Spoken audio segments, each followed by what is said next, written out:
Hello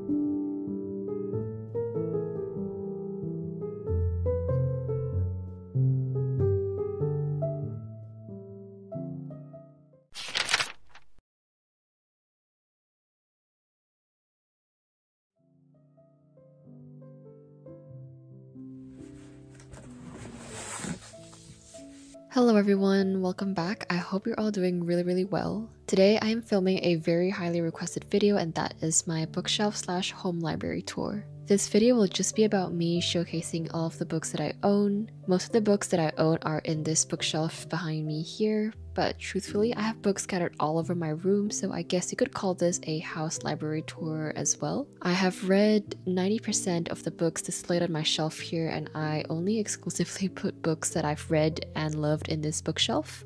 And generally, if I don't enjoy a book very much, I do put them away in a different place so they don't take up space. So yes, this bookshelf is very special to me because I love all of the books that are on here, and I've been very conscious about keeping only the books that I love in this room. This is going to be a pretty in-depth tour where I talk about my history of all of these books and what they mean to me, so it's going to be a pretty lengthy video. And I highly recommend grabbing a cozy drink or snack as you follow along on this home library tour. Before I do begin, I will be doing a short unboxing of some special edition books that you saw earlier in the video. I purchased all of these this year, and I would like to just unbox these in front of you guys, and I will also try to rearrange these on my bookshelf to see where they can fit best. Alright, so let's get started with the book unboxings first. The first book I have here is this beautiful owl crate edition of The Warm Hands of Ghosts by Catherine Arden. I have been wanting to read this book for the longest time, and I finally got a hold of this book on Spotify, I believe. I have 15 free hours of audiobook listening hours, and so I used those hours to listen to this book exclusively,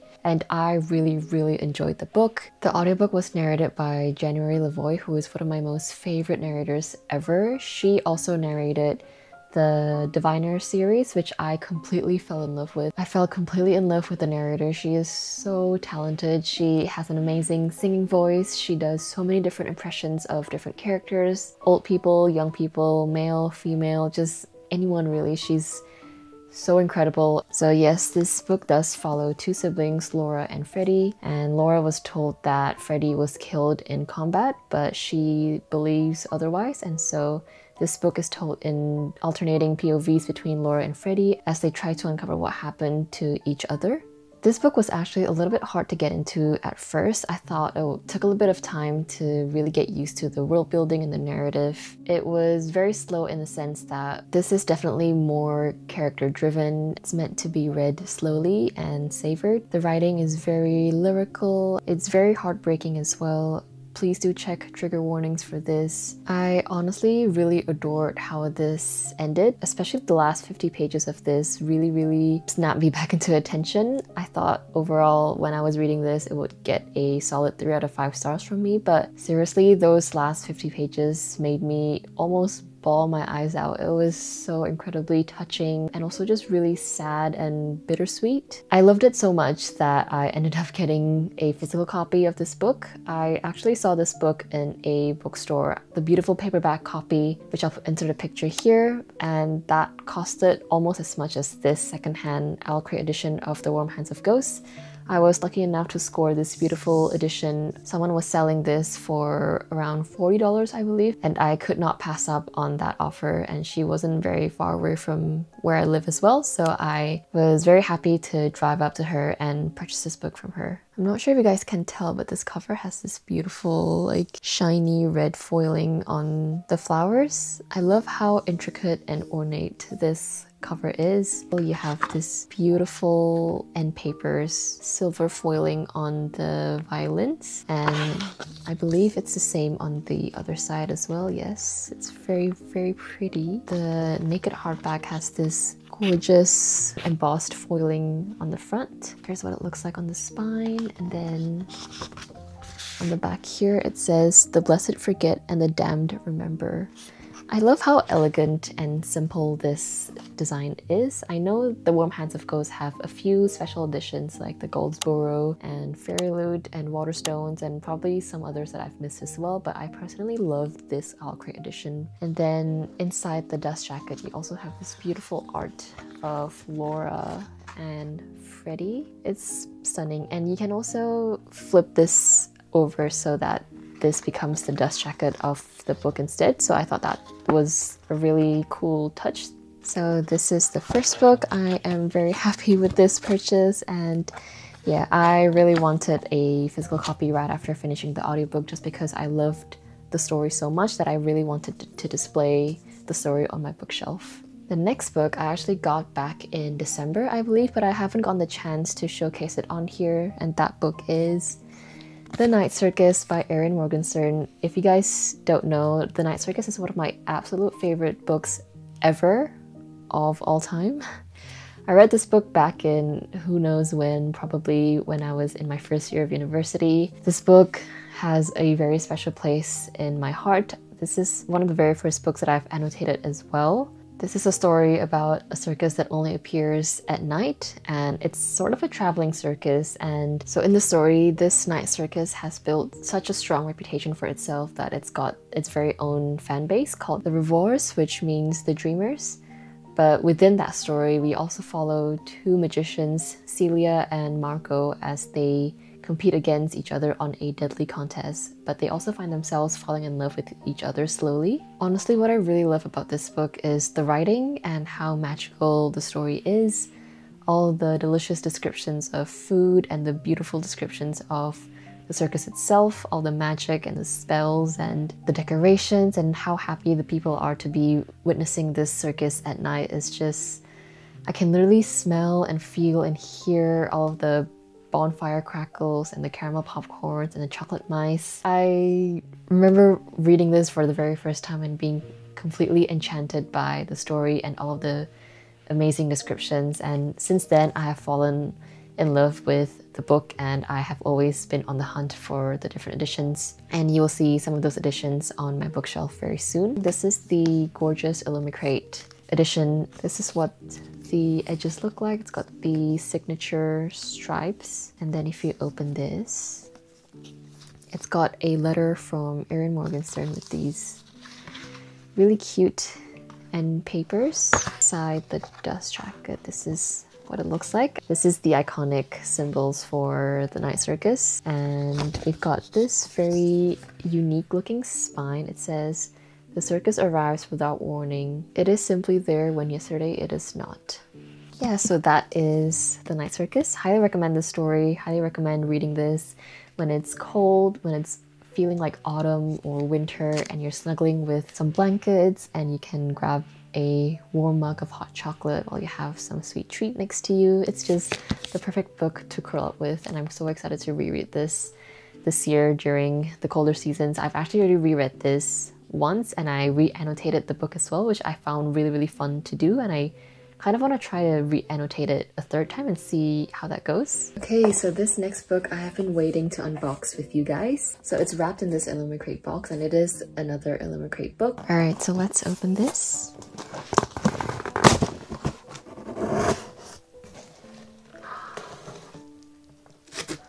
I have been waiting for this edition. I am so happy it's finally here.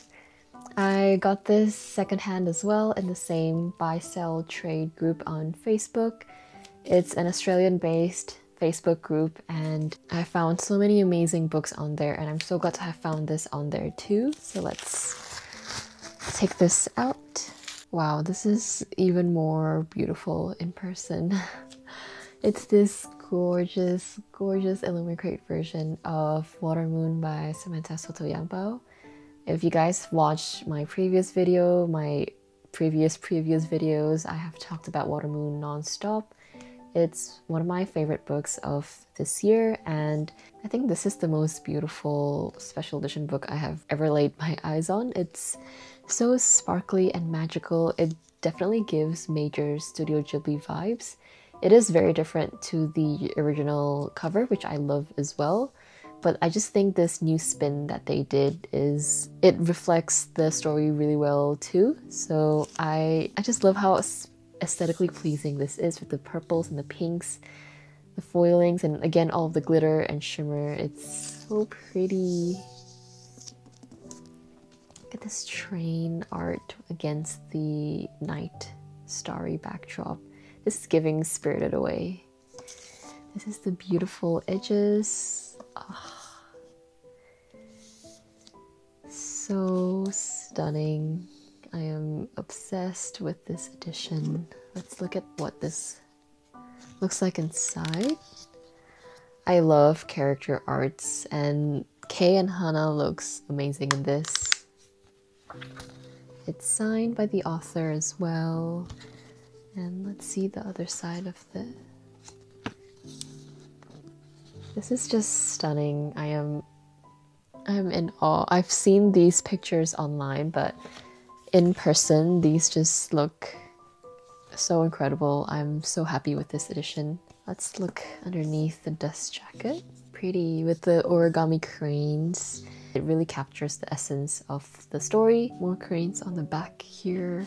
Okay, so that's the beautiful Illuminate edition of Watermoon. On to the next book. Okay, another really exciting package. I have not opened this yet. Again, I've been waiting to unbox this with you guys, so let's quickly do that now. This is from the Broken Binding.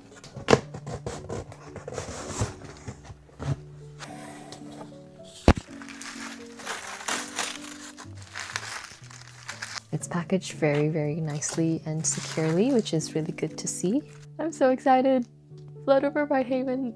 This beautiful Broken Binding edition has got to be one of the prettiest editions I've ever seen. I want to try and preserve this beautiful wrapping so I can unbox this on my Instagram and TikTok as well. So let's see if I can do that.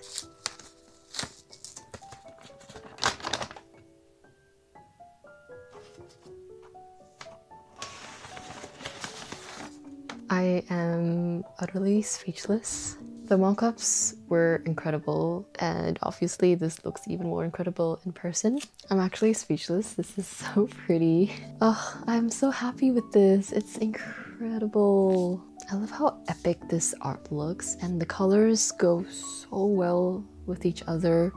I love the font style of this and the little sparkles as well. I love how it's like not overly done, but still looks full in a way and captures the essence of the story really well. I am not okay. I love this book so much. This is also one of my favorite books of 2024, I believe. Yes, 2024. She's the author of The Sword of Kaigan, which I really loved as well. Both those books made it to my top 3 favorites of 2024, which is honestly incredible. Oh, look at the edges. So stunning, and on the top as well. This is just beautiful. Let's look at what it looks like inside. Very stunning. I love the epic fantasy feel of this art. And on the other side, my faves. I love them. Here's what it looks like on the inside of the dust jacket. I am very incredibly happy with this edition. Inside here is signed by Emma Wong. I love her signature stamp here. So this cover art is by Dan Lin Jiang. I have, I think, one book that they illustrated as well, which I'll show shortly in my bookshelf tour. The interior art is by Peng Lu, and the art direction is by Patrick Liu, which I am a huge fan of Patrick's art direction. He also did the art direction for the Broken Binding editions of the Greenbone Saga, which again you will see more of later. Blood Over Brighthaven is a dark academia fantasy story about Siona, who is the very first female high mage to be admitted into this prestigious sort of magic research academy. And she obviously gets judged for being female in a very male-dominated field. Her male colleagues weren't very welcoming to her, and so they gave her a janitor to assist her in her work, sort of as a joke. But Siona and this janitor forms a very special relationship with each other, and this just follows the contrast between Siona's and the janitor's parallel lives, the differences in their status, and how they come to understand each other more and more as they get to know each other. It's very dark and also very relevant to current times, especially with all of the political themes in this book. We see how people in power get to control underprivileged people. We see how race plays a part, gender, age. Yeah, it's a really deep and intense story. I also recommend checking out the trigger warnings for this, but I honestly really enjoyed this book. Again, it's one of my favorite books of all time even. The characters has stuck with me since finishing this, and I also annotated this book very, very heavily. The philosophical and religious themes were very interesting to read about as well. I think that's the reason why I really enjoyed this. It was because I was actively engaging with the characters and their questions and also their beliefs. So yes, I again really highly recommend this. It's probably my favorite dark academia books of all time. Alright, so I have one last book to unbox here. It's from Goldsboro Books. I have already unboxed this, but I decided that since I still have the box with me that I could just unbox it again in front of you guys. Again, this is a book that I really loved and I wanted to get a special edition of because A, the special edition is gorgeous, and B, it's one of my new favorite books, so I really wanted a special edition to add to my collection. So this book is The Favorites by Lane Fargo. I love that it comes with this protective cover. I think that's just very considerate. You can actually remove this, so if you don't want sort of like the reflection against the light, you can definitely remove this.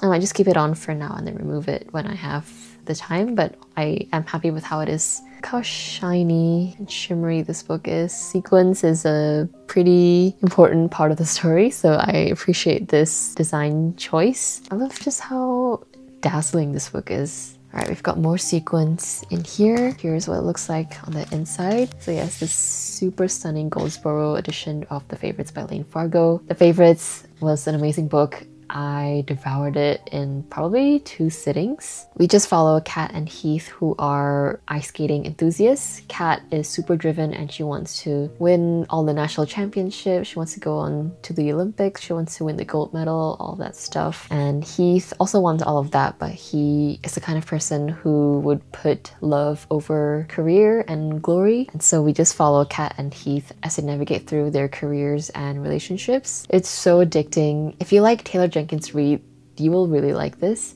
I would say this is a mix of Daisy Jones and the Six and The Seven Husbands of Evelyn Hugo, only because this is done in like, it jumps between interviews and like Kat's POV. So I think that's a really interesting way of telling a story, and it might not be for everyone, but just because the format isn't a traditional novel, you literally cannot look away from this. There's so much going on. It's so messy and it's so frustrating. I was just biting on my own nails, and all of my annotations, if you guys have seen, I'll put some pictures of my annotations on here, but I was just livid the whole time I was reading this. Kat and Heath drove me insane, but I think that's why I really like this book. It's the grip that the characters had on me. This has the miscommunication trope done to the max, and I normally detest miscommunication tropes, but I think this one was absolutely necessary to actually drive the novel because it's meant to be scandalous and messy and infuriating. But yeah, I highly recommend this if you're in for something that is quick and emotional and something that can stay with you for a really long time.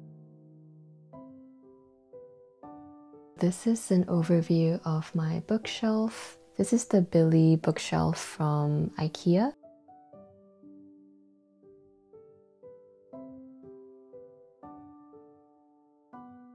Okay, moving on to my very top shelf. I'm actually standing on my chair and my bed, so I'm just trying to give you guys a good pan of this top shelf. This is my YA/contemporary/arcs bookshelf, I want to say. So these are my fiction books. Here are my contemporary/YA And then these are all of my arcs. I have these Pokemon cards, which is pretty funny. Me and my twin got into a phase of watching Pokemon card unboxings on YouTube, and we used to grow up with these Pokemon cards. I'm actually really amazed that it's still a big thing now. Art in some of these Pokemon cards are beautiful. I got this gorgeous iridescent holographic Solrock and the matchy Lunatone that I think is meant to be like the other pair.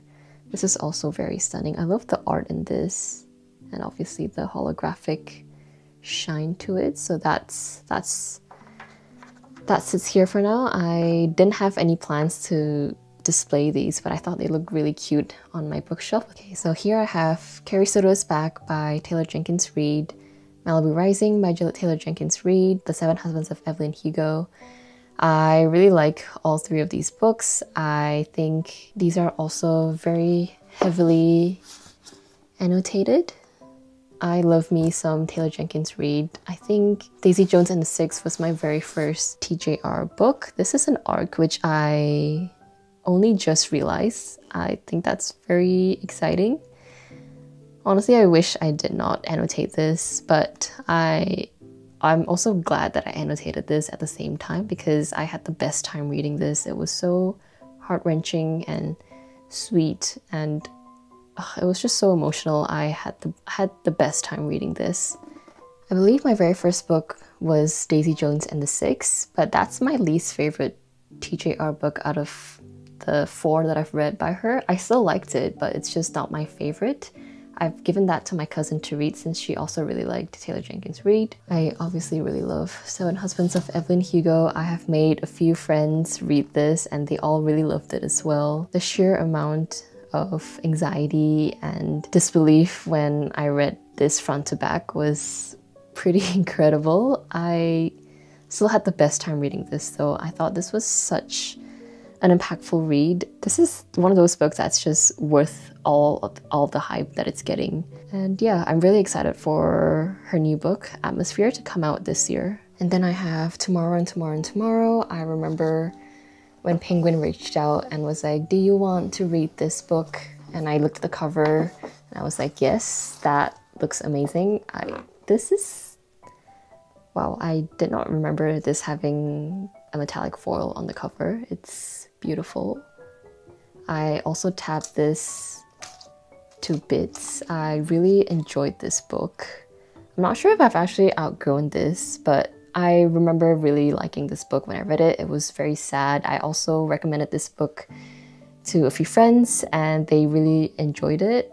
I thought it was very interesting, the concept of two gamers who develop a game with each other, and along the way they experience some downfalls and go through different life things and different life trajectories. And yeah, it was a very emotional read and I had an amazing time reading this. I guess this still has a place on my shelf because of that and the annotations that I made. Looking back, it's just very nostalgic to see what I had to say about this because I was also in a very different time in my life when I was reading this. So I have An Arc of Dusk by Robbie Arnott. This is my very first Robbie Arnott book and definitely not my last. This is a stunning arc that I received from Penn Macmillan. It's a really good book.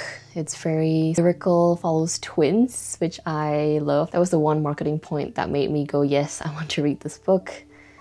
And then we have The Spell Shop by Sarah Beth Durst. This is also from Penn Macmillan. I really like this book, very cozy, cottagecore-esque, and I made some annotations on this too. It's the perfect autumnal / spring book if you want something that's very heartwarming and feels like a hug. This is the book for you. I have How Do You Live by Genzaburo Yoshino, which I believe inspired the film The Boy and the Heron.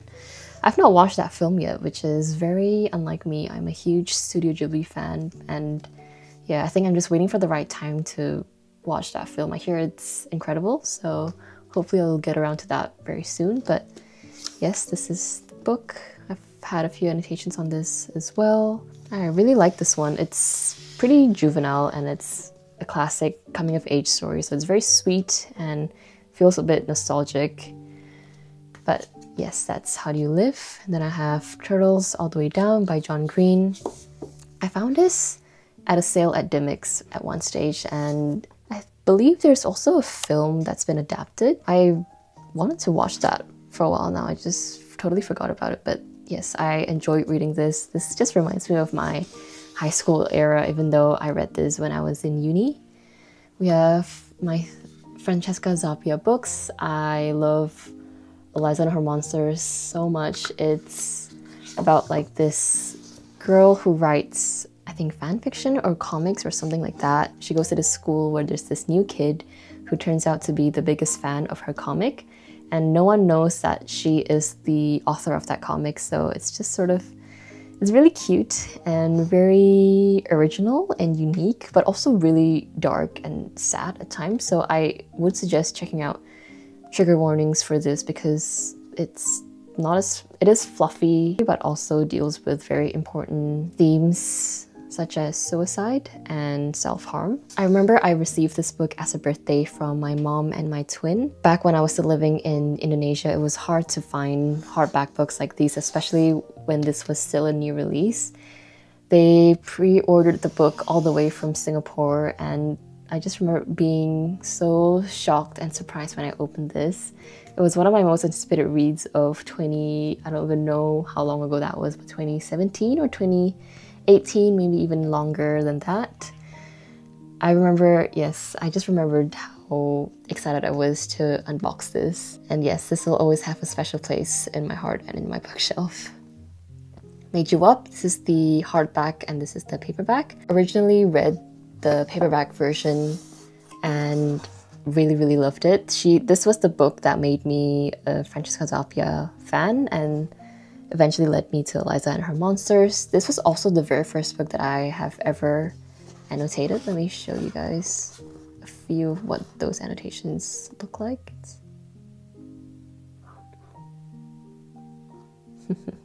I remember also borrowing this to my cousin, and she was telling me how fun it was to read all of my annotations. She was laughing along all of my comments in the book and what I thought about the main character and all the other characters, and yeah, it was just a lot of fun to honestly borrow annotated books to friends and readers alike, just to see if they have the same feelings and thoughts. I have the Good Girl's Guide to Murder series. I'm borrowing the first book to a colleague of mine, so I don't have the first book here with me, but I immensely enjoyed this series. I first heard of this book on TikTok, and it's probably the only TikTok book that I would say deserves all the hype that it's getting. I read the first book, really loved it. I read the second book when I was in Bali, and I remember reading this by the pool and just forcing myself to slow down as I'm reading it, because I was reading it way too quickly. So that's always fun, and that just shows how fast-paced and good this book is. It's not like perfect, but it's definitely really entertaining and fast-paced and very thrilling. It made me really anxious at some point as well, just waiting for the mystery to be uncovered. And As Good as Dead is the third book. This one really surprised me. I listened to this on audiobook. I'm not sure I enjoy the ending. I remember recommending this series to my older sister, and she really liked how the trilogy wrapped up, but I personally felt a bit disjointed by how everything sort of ended. I liked it still at the end, and I would still recommend it to anyone looking for a fast and thrilling series, but yeah, that's just my 2 cents on the book. I have here The Dagger and the Flame by Catherine Doyle. Really enjoyed this. I listened to the audiobook of this as well and really liked the narrator for the male character. So he was voiced by Freddie Carter, who plays Kaz Brecker on Shadow and Bone. And Emily Carey voices the female main character. And yeah, I had a lot of fun listening to that audiobook, and this was kindly sent to me by Simon & Schuster. It's a very pretty edition as well. I'm very excited for the sequel to come out this year. It's one of my most anticipated releases of 2025. And then here I have The Wrath and the Dawn by Renee Audier. This is one of my oldest books in the shelf. I remember reading this before my English exam. I think in 2014, 2015. I was reading this because I thought the writing was the most beautiful thing I've ever read, and so I took a lot of inspiration from this book to write my essays for English.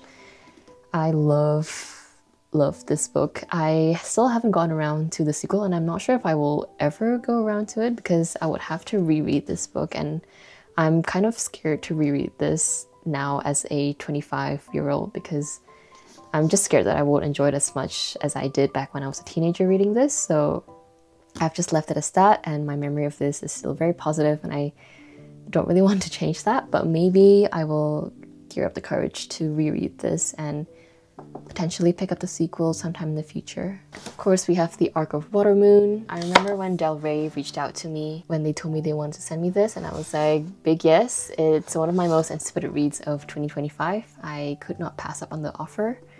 Love the cover of this. That came with this little sleeve. So cute. It's like a piece of souvenir that I get to keep from receiving these packages. We have an arc of Iron and Embers by Helen Scheurer. So this is the Ashes of Thesmar series. I did not read the Legends of Thesmar series, but when Pan Macmillan reached out to me and asked me if I wanted to read this book early, I couldn't say no. I've heard a lot of good things about Helen Scheurer, so that was why I decided to go for it, and I ended up really loving it. As you can see from the abundant book tabs on here, I am so excited for the sequel and the third book, and both those books are actually coming out this year, which is very considerate of the author to not let us wait. This ended in a very questionable ending, and I really want to know what happens in the second book and what happens to our characters. I also have an arc of A Song to Drown Rivers by Anne Liang. It's a very cute, not final cover, but I thought I'd keep this. That's the final cover. Very pretty arc. And then I have an arc of Cruel's Delight by Sophie Clark. This was a very cool fantasy book. It's about a demon and a demon hunter as they go through this journey together, and they unravel some secrets along the way, and it's got like this just reminds me of Romeo and Juliet for some reason. But yes, I love the cover art of this, and I thought this was a really fun book, and I am very excited for the sequel to come out next year, I believe. So yeah, very excited for that. I also have an arc of Blood Over Bright Haven. This is a funny story because I actually was begging on my knees to receive an arc of this book from the US publisher. I really wanted to read this early because it's Emma Wong, and I remember finishing Sword of Kaigan and thinking I need to read Blood Over Bright Haven ASAP. And at that stage, the indie version of Blood Over Bright Haven, because if you didn't know, Blood Over Bright Haven was actually initially self-published before it was picked up by Penguin, and the indie version stopped being sold anywhere, and I couldn't find the physical book anywhere, and so I was emailing Del Rey and Penguin asking if I could receive an arc of this, and they very kindly sent it to me, which I was very surprised by, but I am very grateful for this. I received an arc of The Favorites. This was actually from a friend, and she was a bookseller, and she wasn't very keen on this book, so I thought I would like to read that. It sounds totally up my alley, and turns out it really was up my alley, and I really enjoyed it. This is the US cover, which I really like as well. It's a very different spin to the UK cover, which is very sequiny, very pretty as well, and I really like this cover. Alright, I'll just take these 3 books out. So I have here A Language of Dragons. This is the Australian arc. It's very pretty. I also really enjoyed this book. Made lots of tabs on it too. This reminds me of How to Train Your Dragons, but instead of learning about like dragon anatomies and species, this is more about learning how they communicate, and it's really interesting from like the sound waves they make, and it's very complex and also very politically intriguing. It's also very intense and emotional, and yeah, I think there's a sequel to this. Potentially a series is in the making as well. So very, very keen to continue on with this. I also have here an arc of Lady Macbeth. This was kindly sent to me by Penguin. I really like Ava Reid, and this was a really fun read. It was very fast-paced. It's a retelling of Macbeth, the Shakespeare play, and yeah, this was very dark but also very empowering and very frustrating but also very memorable. So yes, I have this really cute arc, and then this beautiful arc of Fable for the End of the World, also by Ava Reid. So this was in my previous book haul.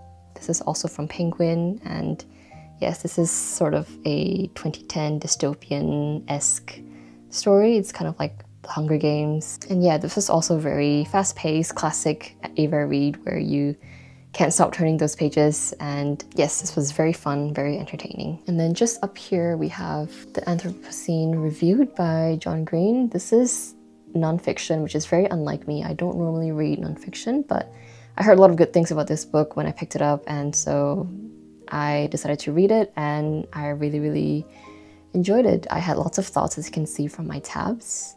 John Green is such an insightful and entertaining writer. He has a way with words and just to make uninteresting topics very interesting. So I still have this book on my shelf because I remember having a lot of fun reading this. And there's this one chapter, I think, that was about sunsets that just really, really touched me, and I couldn't get over that chapter, and I guess that's one of the main reasons why this book is up there in my favorites list too. Yes, I really like this. And I have here an arc of An Academy for Liars. I've heard some really good things about this story. I tried to get into it, but I think at the time I wasn't that interested in the story, so I decided to put it down, but hopefully I'll get to pick this up again soon. Alright, we're going down to our next shelf. This is my, I want to say, finished copy. I want to say some of my standalone shelves. So here I have a final copy of Cruel's Delight by Sophie Clark. So I've got my annotations in there. I love this final copy, it's so pretty. I have Rewitched by Lucy Jane Wood. This is such a gorgeous cover. I love how cozy and autumnal this is with the beautiful shiny sparkles as well. This is one of my favorite books of last year, but I haven't gotten to annotate it fully yet. I listened to this on audiobook and really, really love the slow pace, character-driven story. It may not be for everyone, but it's definitely for me. I absolutely loved it. It was so sweet and touching, and it's about this girl who is about to turn 30 and she finds out that she has to go through this trial, and in this trial they question her to see if she's been putting her magic to good use, and if she hasn't been, then they get to take away her magic. So it's just about her trying to rediscover her magic, and it kind of reminds me of Kiki's Delivery Service, except if Kiki was working in the bookstore. So that's how I would describe the book. I really liked it, and I'm really excited for the sequel for this as well. Next we have Yellowface by R.F. Kuang. R.F. Kuang can do no wrong. I have literally read every single book by her and I've loved every single one of them. Just look at how much I have tapped this book. This gave me the most stress I've ever gotten while reading a book, which says a lot since I do read a lot of pretty intensely stressful books.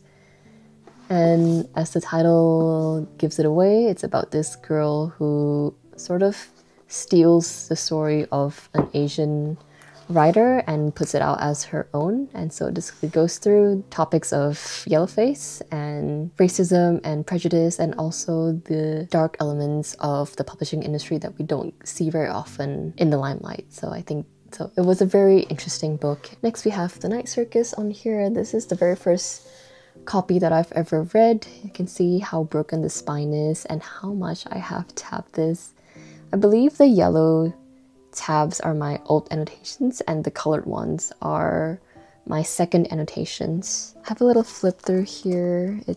I've got some annotation where I was just responding to my old annotations, and it's just it's just the funniest thing. It's like I'm communicating with my past self, which I find really special. So yeah, I kind of want to see how this would pan out if I were to annotate this a third time. But yes, I loved it even more the second time round as a more mature reader, I think. So that's very special. I think, yeah, The Night Circus just has a really special place in my heart.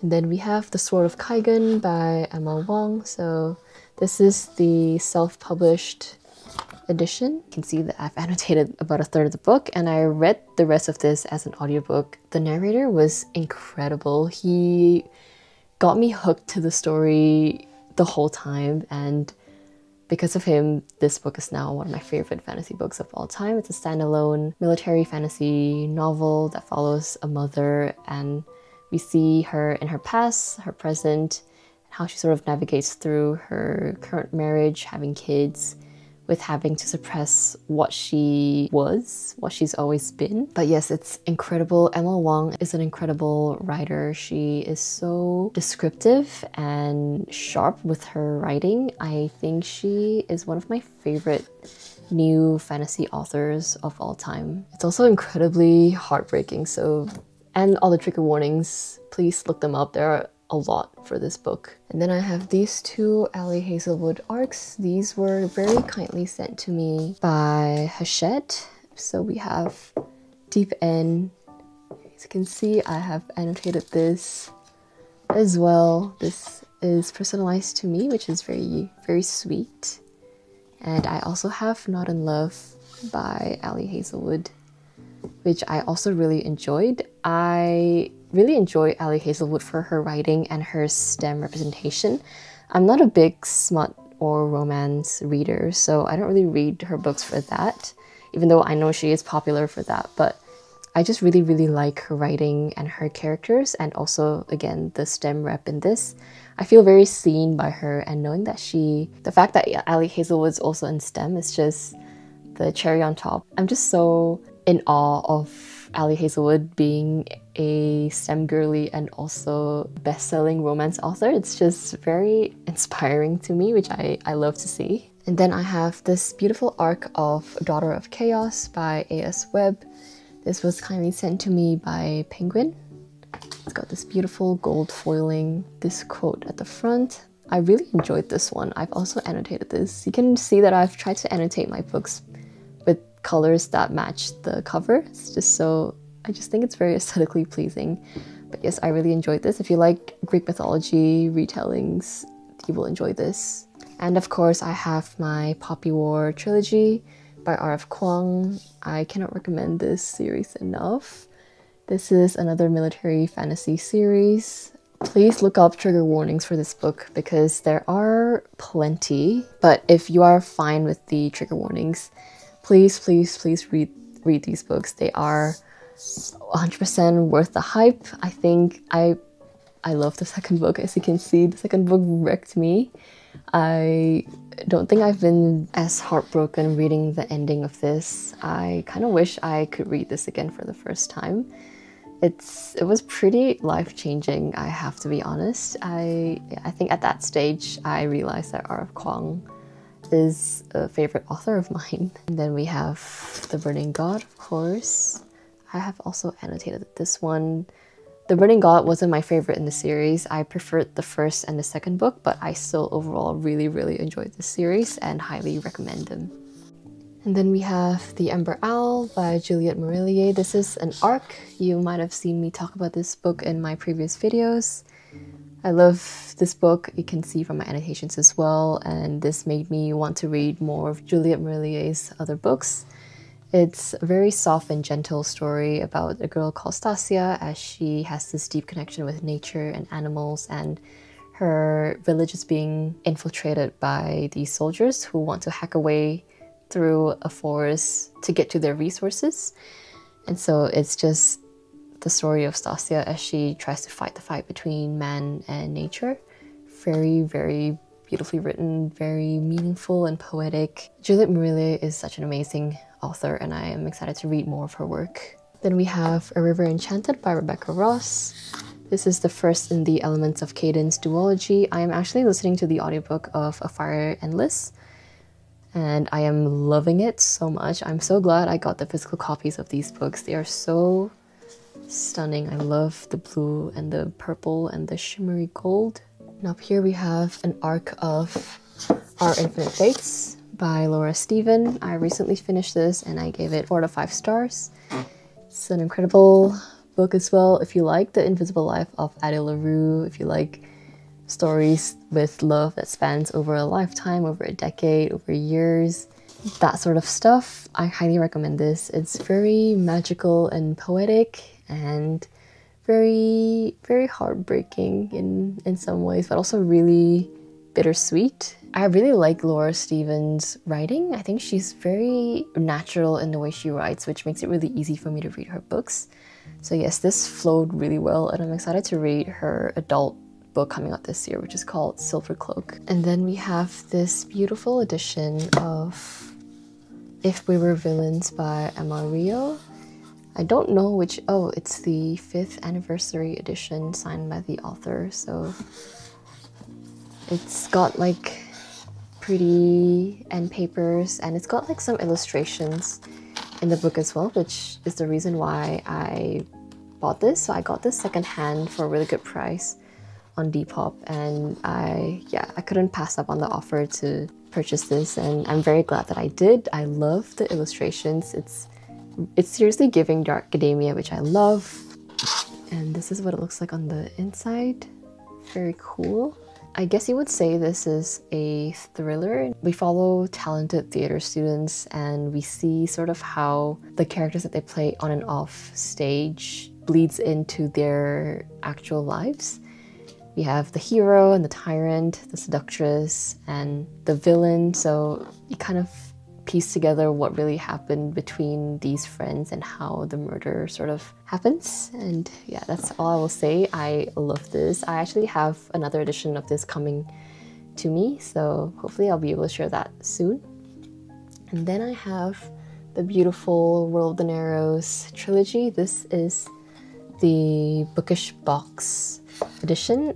The length I went through to get Fable and Namesake was insane. I'm glad to have these. I wanted these because of the art in the dust jacket. So this is what it looks like underneath the dust jacket. Got this gorgeous hardback, and we have Fable and her love interest on the dust jacket, which I really like. That's one of the main reasons why I got it, and also because there isn't a sticker on this cover, which I think the current hardback has. It's a little bit annoying, so I took the plunge and got these instead, which I am very happy with. It's one of my most favorite series ever, so I'm happy to own these books in my collection. And this is what Namesake looks like. Oh, it's got the signed bookplate. This is what it looks like on the inside, and then we have art on the dust jacket as well. Very pretty, I love it. And then we have here Saint. So this is the prequel of the World of the Narrows series. I bought this on the website from the bookish box, so very happy with this. This came with one of those, I don't remember what it's called. I think it's like overlays or something like that. It's a cool sort of memorabilia. And I do love character art, so I appreciate that. This is a gorgeous edition. It's got like these like waves as the end papers. It's got art on the inside as well. Gorgeous foiling on the naked hardback. This is stunning. Look at those faces. It's truly amazing. I fell completely in love with this, well, I guess the series, because there's the other book that I don't own. I think it follows some other characters, but I really like the story. I think this was the very first book where after finishing the first book, I immediately went to read the second book. That was how much I enjoyed Fable and how much I wanted to know more about the sequel. Both books I rated 5 stars. I believe I rated Saint 5 stars as well. I cannot recommend this series enough. It's like got pirates, found family elements, it's got dredging, which I love. It's like you're looking for gems and like treasures in the ocean. That's my favorite part of the book. I love like anything to do with coin and gold and gems, especially found in the ocean. It's just always been very intriguing and fun for me. So yes, and the twists and the turns and how the story develops over time is truly amazing. I feel like this series is super underrated. Yes, I really recommend picking this series up. I might want to reread these actually. I miss the characters so much. And then we have this beautiful US edition of Watermoon. I have 3 editions of Watermoon at this stage. We have the ARC, this hardback, and the Illuminated edition. This is the one where you can fold the dust jacket to an origami. This is what it looks like, and the beautiful hardback underneath. Oh, it's the wrong way around. And I've got this beautiful Alcrate edition of For She's Wrath by Emily Varga. I read this book as an audiobook. I really enjoyed it, and I wanted a physical copy on my shelf, and I got this beautiful Alcrate edition for a really good price. All of these Alcrate editions are insanely gorgeous, and I always get them for cheap prices. Very happy with those. And yeah, I love the bulk of it just feels very substantial. It's like very boxy, which I love. Love the gold foiling and the main character on the front as well. I love she's beautiful, and I love the flowers in the background too. The spine is beautiful. I love quotes at the back like this. Edges are stunning as well, and it's got gorgeous character art on the end pages. This beautiful foiling too. Very intense, very angsty. It's like friends to lovers to enemies to lovers, which I really liked. This book has one of my favorite quotes ever, which I probably won't say here because it is potentially spoilers, but that one quote made me want to buy a physical copy. So if that doesn't tell you how good this book is, it's got a letter inside as well, and it's signed by Emily Varga. What a stunning autograph. And then we have this stunning, I believe, Alcrate edition of A Study in Drowning. So this artist is the same artist as the Blood Over Bright Haven Broken Binding edition, which is Tan Lin Chang. I like that they have a very distinct art style. It's very pretty, and I am a big fan. So this Study in Drowning edition is beautiful. It captures the dark academia aesthetic so well. Character art is so cute. I love it. Effie and Preston. And then here they are again. The inside looks like, it's like, I think this is the standard hardback edition. And then we have a quote on the inside. And I think this is a reversible dust jacket as well. And we've got a quote at the back of the book. And then here I have my paperback edition of Babel. It's also the paperback that I annotated. So another R.F. Kuang book, which I really love. It's a dark academia book about this boy who gets trained in languages and also enters Oxford's most prestigious translation schools, I believe, which is Babel. Very dark, very interesting, very politically driven, very cool magic system as well, where they use like translations and languages as kind of like magic or like power. We have this edition of The Night Circus. This was actually given to me by my twin for my birthday. She said that she found this on Facebook Marketplace for a really good price. It's just missing the dust jacket, but she was saying that because I love the book so much and I don't own the standard hardback, that she decided to get it for me, which I thought was very sweet. As the end pages, because my twin gave it to me, so it's got a special place on my shelf now. And then this edition of The Starless Sea I actually found in a thrift store, in a book sale actually, which is very surprising. This is the, I don't remember which edition this is, but it's got the stenciled edges with the bee and the dagger and the key. Very stunning with this beautiful art on the end pages as well. Honestly, if you're a fan of Night Circus, you will probably like this as well. They are very different to each other, but they have the same pure magic and whimsy and again, delicious food descriptions, libraries, books, stuff like that. This is, I would say, a love letter to storytelling and books and reading. If you like that sort of vibe, you will really enjoy The Starless Sea. Then I have my standard hardback editions of the Greenbone Saga. I am also borrowing Jade City to a colleague, so I don't have that, but I got these secondhand. I don't actually know if you could still get these online. You probably could, but I don't think they're very cheap for some reason. But I got these secondhand for a really good price, and one day I will fully annotate these two books, but for now they will sit on my shelf as it is. Okay, moving on to my special edition shelf, I guess. You can see that I've put the new books on here. I will probably shuffle them around, but for now I'm quite happy with how this looks.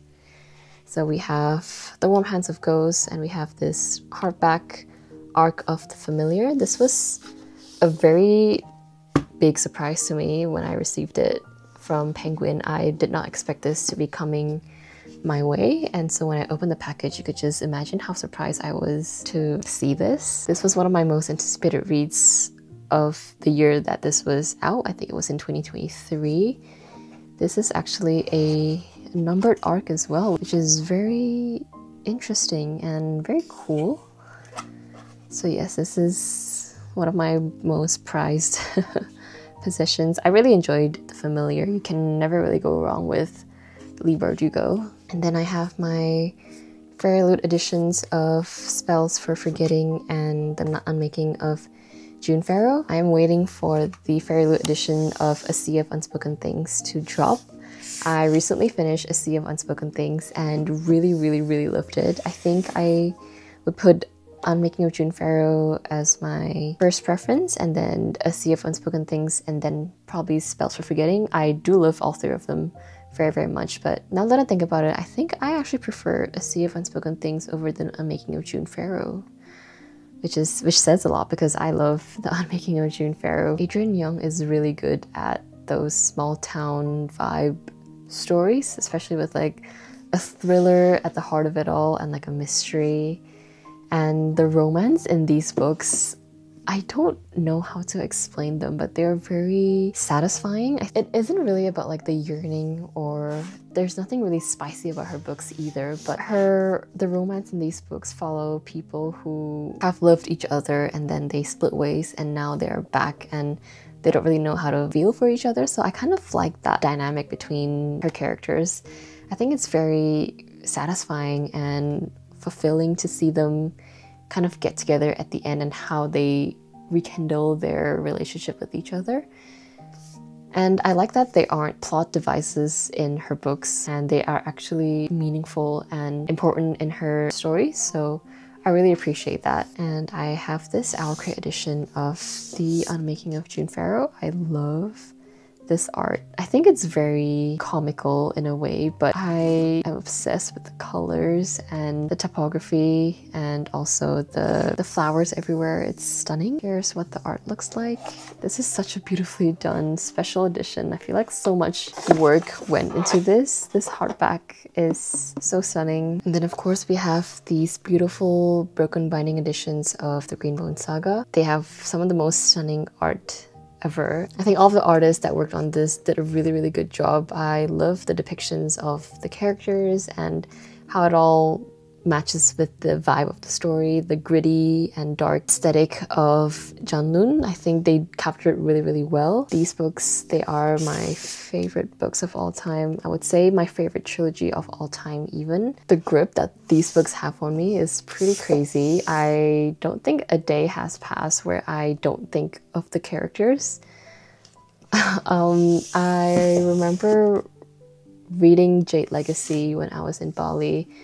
I might have vlogged about it, but I don't remember. I was so stressed out reading this book. I see these characters as my own family, and so seeing how this ended just absolutely broke my heart. I think I've not been so attached to a character, to any characters ever before. So this trilogy has really made a huge impact on me. And I think Fonda Lee is just such an incredible writer. She's so sharp and blunt, and the way she writes these characters' death and all these terrible things that happen to our favorite characters, just she's so merciless, but at the same time I love that for her because that made me so much more attached to the story and her characters. So yes, I cannot recommend this trilogy enough. Again, do check trigger warnings. It's like urban fantasy. I would say this gives off like Hong Kong mafia vibes, which is not something I would generally or probably ever reach out for, but trust me, if you like fast-paced, snappy writings with amazing characters and amazing family and sibling dynamics, you will absolutely love this trilogy. I honestly cannot recommend them enough. The amount of love I have for these books is something else. Okay, and then I have my Fairy Loot editions of The Night Circus and The Starless Sea. These are so pretty. These edges are pretty crazy. I just remember being really excited when I found these books on the Facebook buy sell trade group. I think these were one of my wish list items and I cannot believe that I found them. Yes, so they have remained in my possession ever since. These are just so stunning. It's so magical and substantial, and these edges, I love how they match as well with the edges and the spines. And then we have the Illumicrate version of The Night Circus, hoping to get the Starless Sea as well. I have this edition of Babel. It's actually just a standard hardback edition, but I got this dust jacket from the library box. I like how it looks actually. It looks like a proper book that you will find in an Oxford library, which is very cool. Property of Babel. And then we have the beautiful Lock Library edition of Babel. This is one of my favorite Babel editions ever. It's so unique. It doesn't have a dust jacket. It's just a hardback by itself. I love the silver foiling, the spine, and the back here as well with the gorgeous quote and all these gorgeous intricate designs. These edges, again, pretty crazy how detailed this is. It's got a bookmark as well. Then this is what it looks like inside. It's got a letter from R.F. Kuang signed at the bottom there. This is one of my favorite editions ever, and I took a long time to source this. It is one of the rarer Babel editions out there, and I'm very, very happy to own this in my collection. And then I have this beautiful Fairy Loot edition of Babel. So pretty. I actually got this from someone in Perth. I couldn't believe my luck when I found this at a really, really good price for how much this is generally going for. And this is in like perfect condition as well. I am very, very happy with this.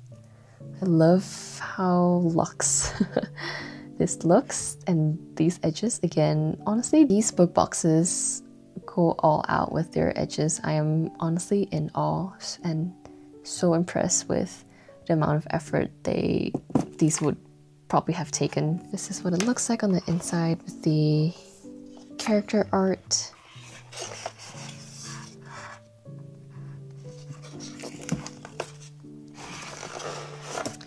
Ugh, I love these characters so much. I feel like I'm due for another reread. I miss these characters way too much. You can't tell I love these books that I have like multiple copies of each of them. So yes, hopefully these make you want to pick these books up. Then I've got these two beautiful editions of The Sword of Kaigan. This is the Page and Wick edition of Sword of Kaigan. This rainbow always make me go speechless. It's stunning. I love how detailed this book is as well. Love the cover.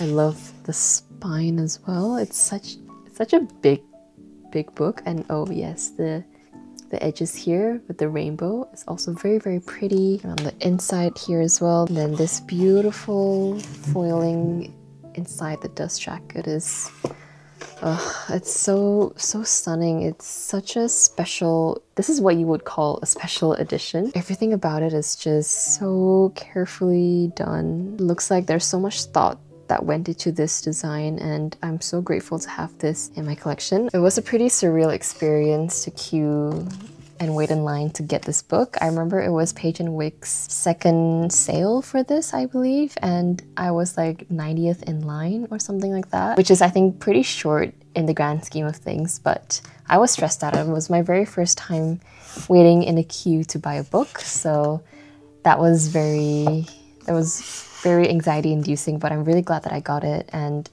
It's worth every single dollar. I am so happy to own this. And then I have this wraith-marked edition of the Sword of Kaigen that I am still in disbelief that I own this.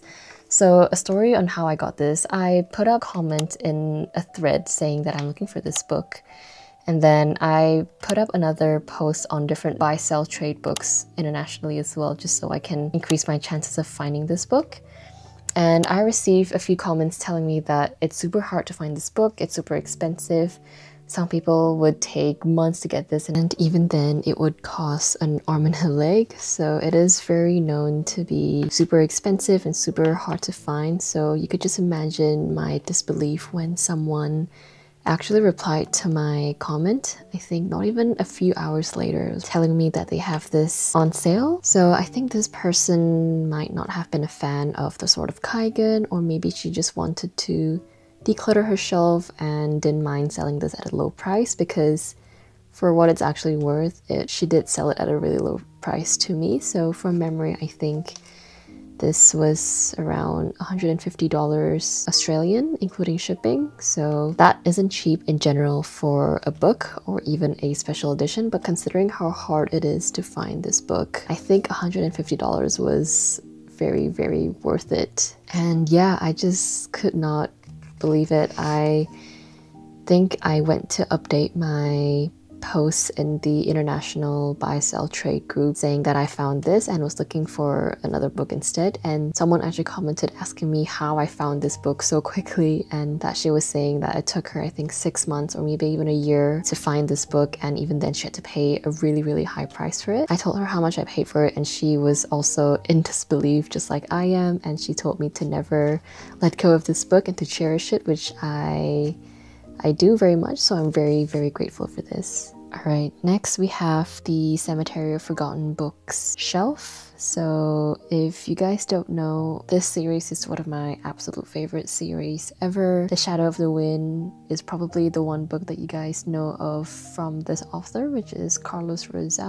This series means a lot to me. I read the first book till the last book between my first year and last years of uni, so they have been through a lot with me, and I really enjoyed reading all 4 books in the series. The reason why I collect these books is not really because ruiz is a favorite author of mine. I did get a comment in my previous video asking me if he was my favorite author, because his books are the only ones where I collect multiple editions of throughout the series, but I can't really say that he's my favorite, and that's only because I don't have a favorite author. I have a list of favorite authors, but can't just pick one singular favorite. So you could say that these books are some of my favorite books ever, but the reason why I collect these editions is because every single time I go to a thrift store or an op shop, I always find different editions of his books, which I find really interesting. So I've just decided there and then that I wanted to collect every single edition of this series, and it's not like I proactively look for these books. It's just whenever I stumble upon an edition that I've not seen before, then I will purchase it, especially as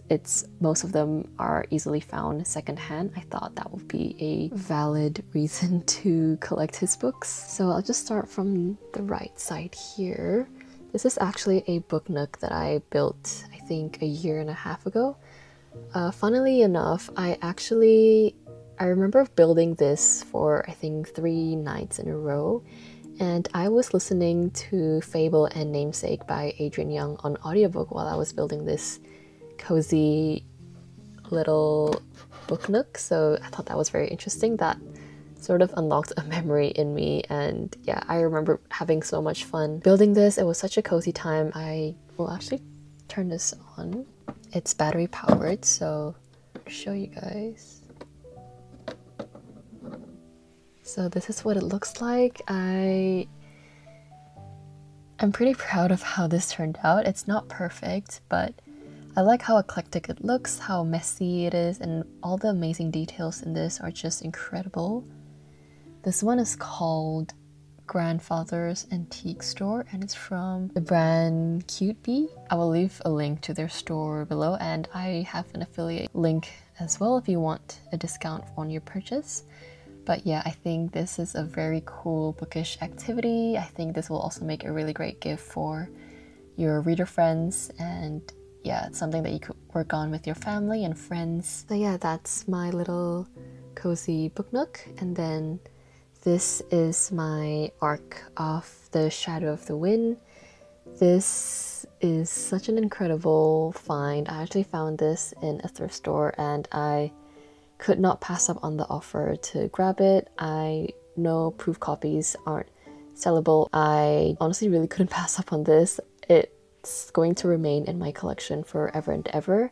I've never seen this proof copy before, but I know that Text Publishing is Australian based, so knowing that this was an Australian arc and that it's an arc of one of my most favorite books ever, I just had to grab it. I don't generally collect arcs, and I know people out there have groups that are dedicated to trading arcs, but I just thought this was, like I said, because I do collect different editions of the Shadow of the Wind books, I thought this would be an incredible addition to that collection.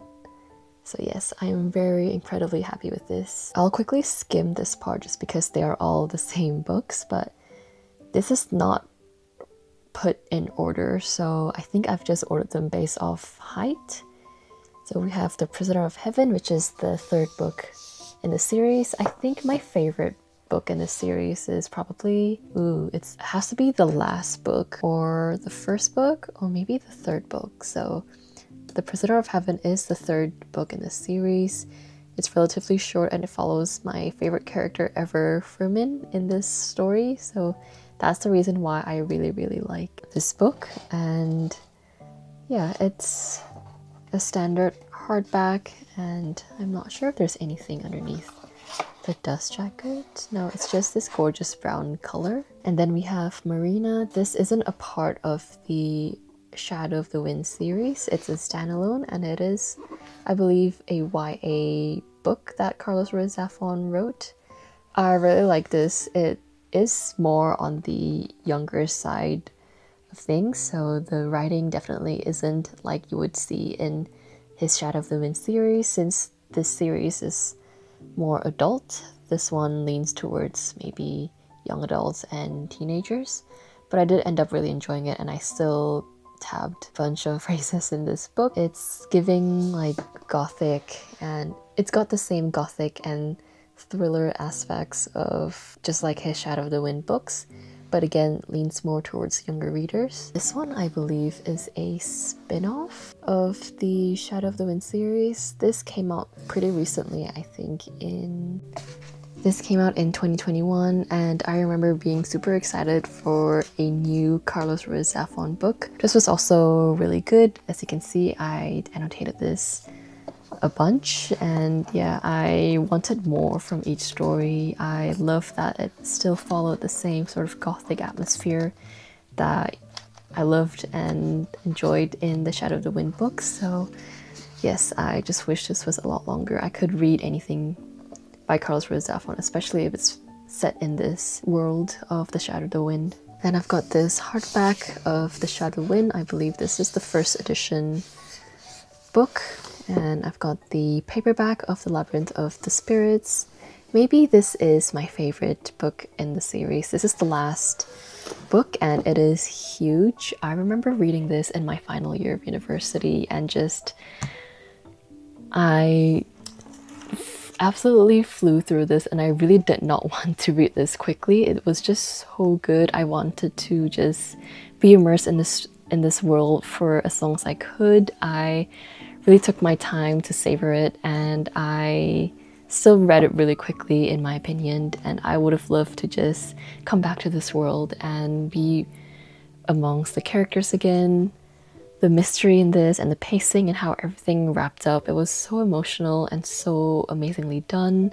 The writing, as always, was impeccable. There were so many mysteries within this. I got this secondhand, which I'm very happy with, and I've yet to find any other editions of The Labyrinth of the Spirits, so that would make for an interesting op shop hunt one day if I could buy a different edition of this book. But yes, I love this one. This is the classic paperback edition of The Shadow of the Wind. This is the very first copy that I read, and unfortunately I didn't annotate this, but I am hoping to do a reread of this series very soon, and I want to actually annotate this one. I love this edition. It's so pretty and aesthetically pleasing. I love the little cutout here as well that makes it look very mysterious and atmospheric. I have actually annotated this a little bit when I started like a couple of chapters of this book, and then I just put it down because I wanted to wait for the right time to reread this. But yes, I can't wait to reread this edition. And then I've got this edition of The Prisoner of Heaven. And I got this beautiful penguin drop cap edition of The Shadow of the Wind. My sister actually surprised me with this book for my birthday. She knows that I collect Shadow of the Wind books, so she, I think, got this secondhand online, if I'm not mistaken.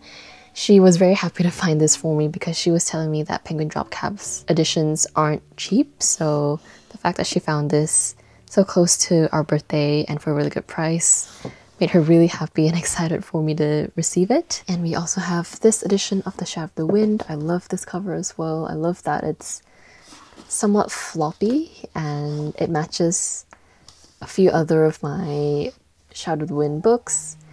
I also have this edition of The Shadow of the Wind, got the second hand, this edition of The Angel's Game, which is the second book in the series, another edition of The Prisoner of Heaven, and The Angel's Game. I actually annotated this, but I didn't add any tabs to it, which is a bit of a shame, but that gives me the excuse to reread these books and re-annotate, which I'm not complaining about. Okay, so the next shelf here is, I guess I would call it my fantasy shelf. I was just mostly categorizing these books based off of height, so no particular genre in general, but at least I know where each book is, and that's all that matters.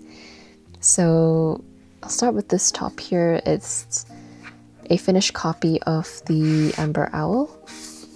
It's pretty much just like the ARC, but with a different cover page and with this beautiful shiny foiling. This is a signed copy of The Amber Owl by Juliette Marillier. I enjoyed the ARC so much that I went out and bought the finished copy in a local bookstore, so I am excited for Juliette Marillier's signature there, so that's that. And then I have these hardback editions of the Daughter of Smoke and Bone trilogy. This was the very first book first series that I bought with my own pocket money back when I was still living in Indonesia.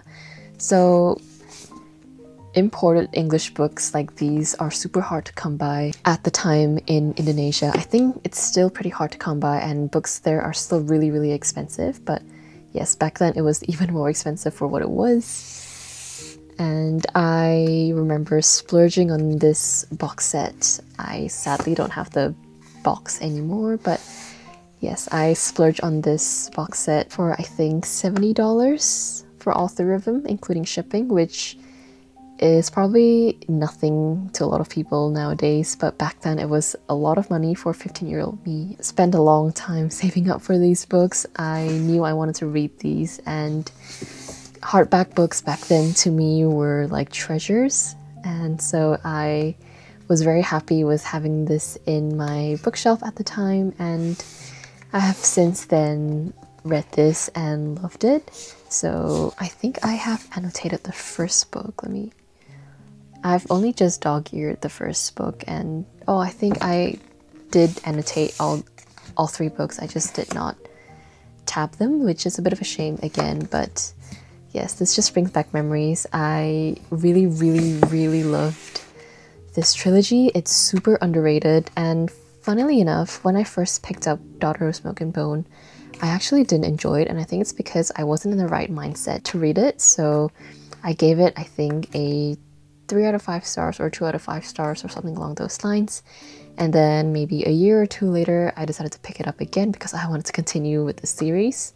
So So I decided to reread Daughter of Smoke and Bone, and I absolutely fell in love with it. I think it was also an age thing. I wasn't as mature of a reader when I first picked it up, and I grew as a reader and ended up really enjoying this book, and I thought the books got better and better each time, which is amazing. And yes, I cannot recommend this series enough. It's about this girl with dark blue hair, and she, I guess, has always seen her life as a mystery. She doesn't know where she comes from.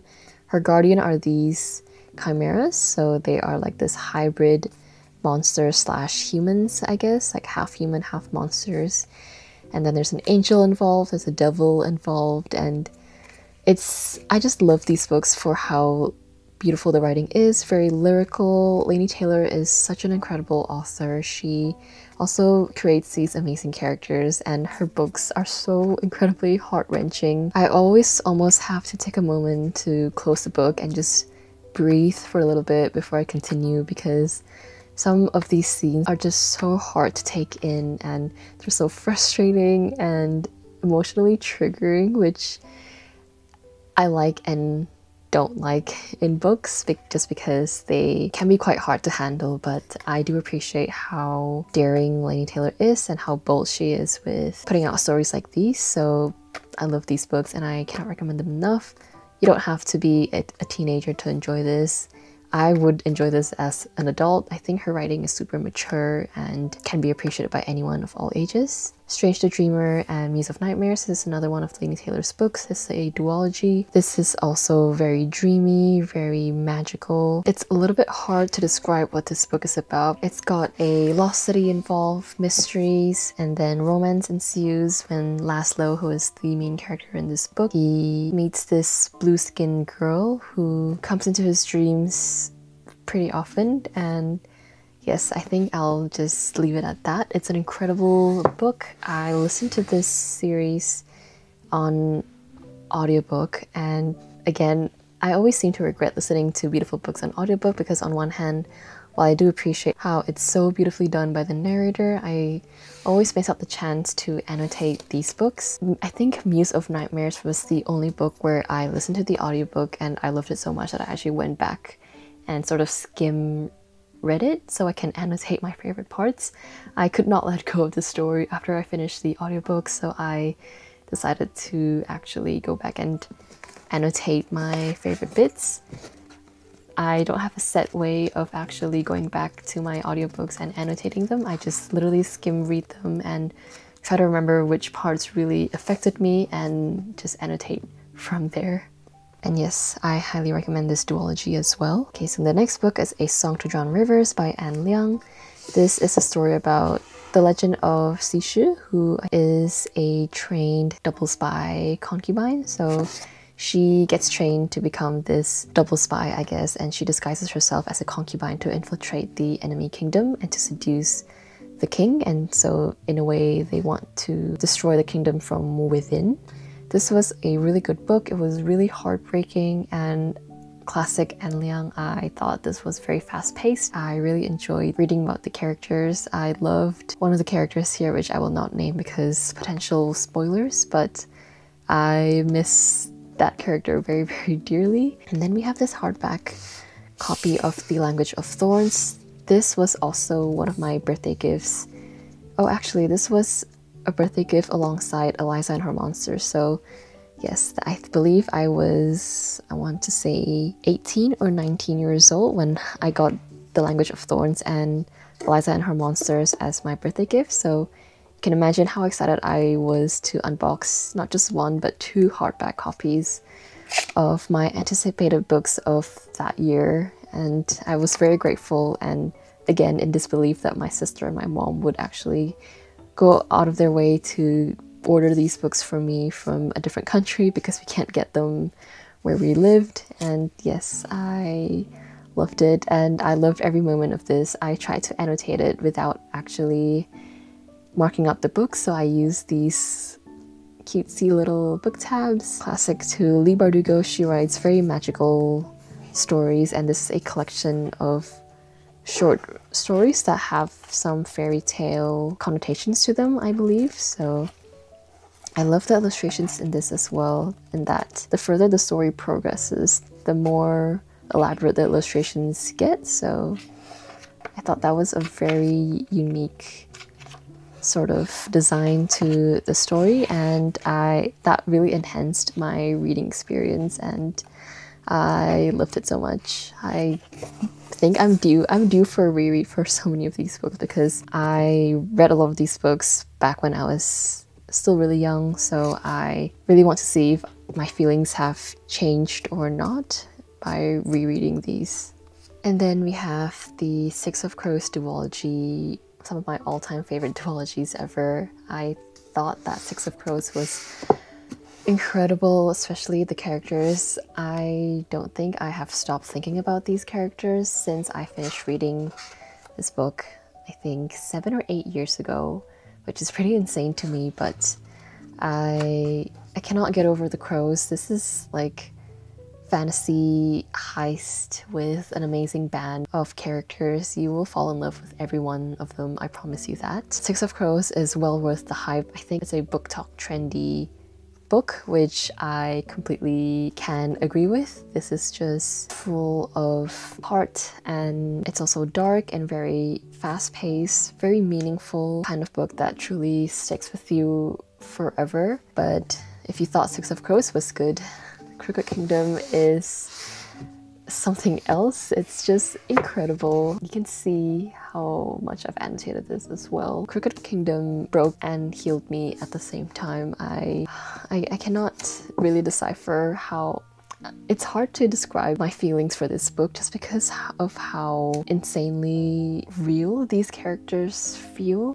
This was the sequel of the year, I think, for me, and I still cannot believe that ending happened, and the way it all wrapped up, the way the characters grew and changed, it was just so emotional to me. It just felt like I grew up with them and I went through all of these crazy and intense and stressful journey with them. You can just imagine how excited I was to find out that these books were going to be adapted to a Netflix series. Sadly, Netflix cancelled the series, and again, I really wish that we had a spin-off series with just the crows, but I could not be more upset that Netflix decided to cancel the series, but at least we'll have the books forever, and I love them so much. And then we have the Aurora Rising trilogy. I believe the trilogy is called the Aurora Cycle. So the first book was sent to me by Ellen and Unwin, which is very kind of them. I did not know anything coming into this series, so I can just imagine how delightfully surprised I was to find out that I really enjoyed this. From memory, I think this follows a squad of misfits slash losers, quote unquote, and I think they accidentally board a rocket or something like that, and sort of their adventure to safely get back to where they were. But along the way, they encounter dangers and adventures ensue. And yes, I absolutely love the tagline on this. So we have a description of each of the characters in the book, and these descriptions are pretty insulting, honestly. And yes, it's classic Amy Kaufman and Jay Kristoff. I absolutely love the found family elements of this story. I love that, at least for me, it made me feel very seen, and it's just such a relatable book. And this book has one of my favorite dedications, and it says, "If your squad was hard to find or you're still looking, then this one is for you." I just thought that was very heartwarming, and for a teenager to read a book like this just feels very appropriate, I think. Yes, it's super fun. This is the continuation of the book, so we have Aurora Burning, and we also have Aurora's End. I love this series, the banter, the writing, the sass, and the sarcasm. Everything was just spot on. It might be juvenile for some people, at least that's what I've heard from some of my friends who've read this, but I did read this as a teenager and absolutely loved it, and I would still recommend them just because of how beautifully this whole story wrapped up, and again, the found family elements, the friendship, the characters, the writing was just so fun and entertaining and relatable. So a solid series overall. I love these. And then we have Project Hail Mary by Andy Weir. I listened to this book again on audio and I really liked it. Initially, I wasn't really into the story, but the ending really made up for things, and I initially thought this would get a 2.5 or a 3 out of 5 stars, and that ending alone made this jump up to a 4 out of 5 star read. Yes, I really like this. It's about this guy who wakes up in space and he has no memory as to why he's in space, and that's all I'm gonna say. It's way better to come into the story blind, because then you're sort of in this weird environment as you wake up with the character who also doesn't know where he is. So yes, you'll both be confused and you'll both have a fun time finding out what actually happened. Then I have this copy of The Starless Sea. I have way too many copies of my favorite books. This is actually some of my new annotations. I just went back and skim read this. I think it was last year or 2 years ago where I think it was last year. I just went back and I wanted to just skim read this on a whim because I missed how magical the story is. So I went back and made some new annotations without actually reading the book. I just skimmed through it and annotated the phrases that I thought were really pretty. And then I have this Book of the Month edition of Our Infinite Fates. It's a beautiful golden foiling cover. I love the teal of this, and yes, it's a hardback, and I do want to annotate Our Infinite Fates sometime in the future, so do anticipate that. And then I have here my Marissa Meyer books. So I have Heartless, which is her retelling of the Queen of Hearts. Heartless is so criminally underrated. This ending has haunted me since I finished it. Marissa Meyer is such an incredible storyteller, especially when it comes to retellings. If you thought the Queen of Hearts was super evil and villainous and very unlikable, read Heartless and you will love her and adore her and root for her. The romance in this was amazing. It was so sweet and beautifully written. I just love this book so much. If you like retellings, I highly recommend this one. It is a bit on the slower side, but it's well worth the read, and yes, it's amazing. I wish more people talked about this more. It's such an incredible book, and again, it's very heartbreaking, so be warned as you go into this book. There is this edition that I'm on the lookout for, which is the Lit Joy Heartless edition. It's such an incredibly gorgeous edition. I think that book is also annotated by the author. It's got arts illustrated within the pages, it's got a bookmark, it's got a slipcase. I regretted not getting it when it went on sale, and now I'm just on the lookout still for a secondhand copy of it because I really want that in my collection. I want to reread this book and be heartbroken all over again. And then we have the Little Chronicle series. This is the OG series for me. I have Cinder, which is a retelling of Cinderella, but think of it as sci-fi meets Cinderella. So the main character is a half robot. We have Scarlet, which is the second book, and this is a Little Red Riding Hood retelling. Cress is the third book in the series, which I don't currently own. That one is a retelling of Rapunzel, and I'm still on the lookout for a copy of Cress secondhand because I did score all of these copies secondhand, so I'm hoping to not have to pay full price for a new copy since I have already read it. But yes, I'm still on the lookout for Cress to add to my shelf. And then we have Winter, which is the fourth book in the series. I remember waiting for Winter to come out in my school library when I was in year 11 or in year 12.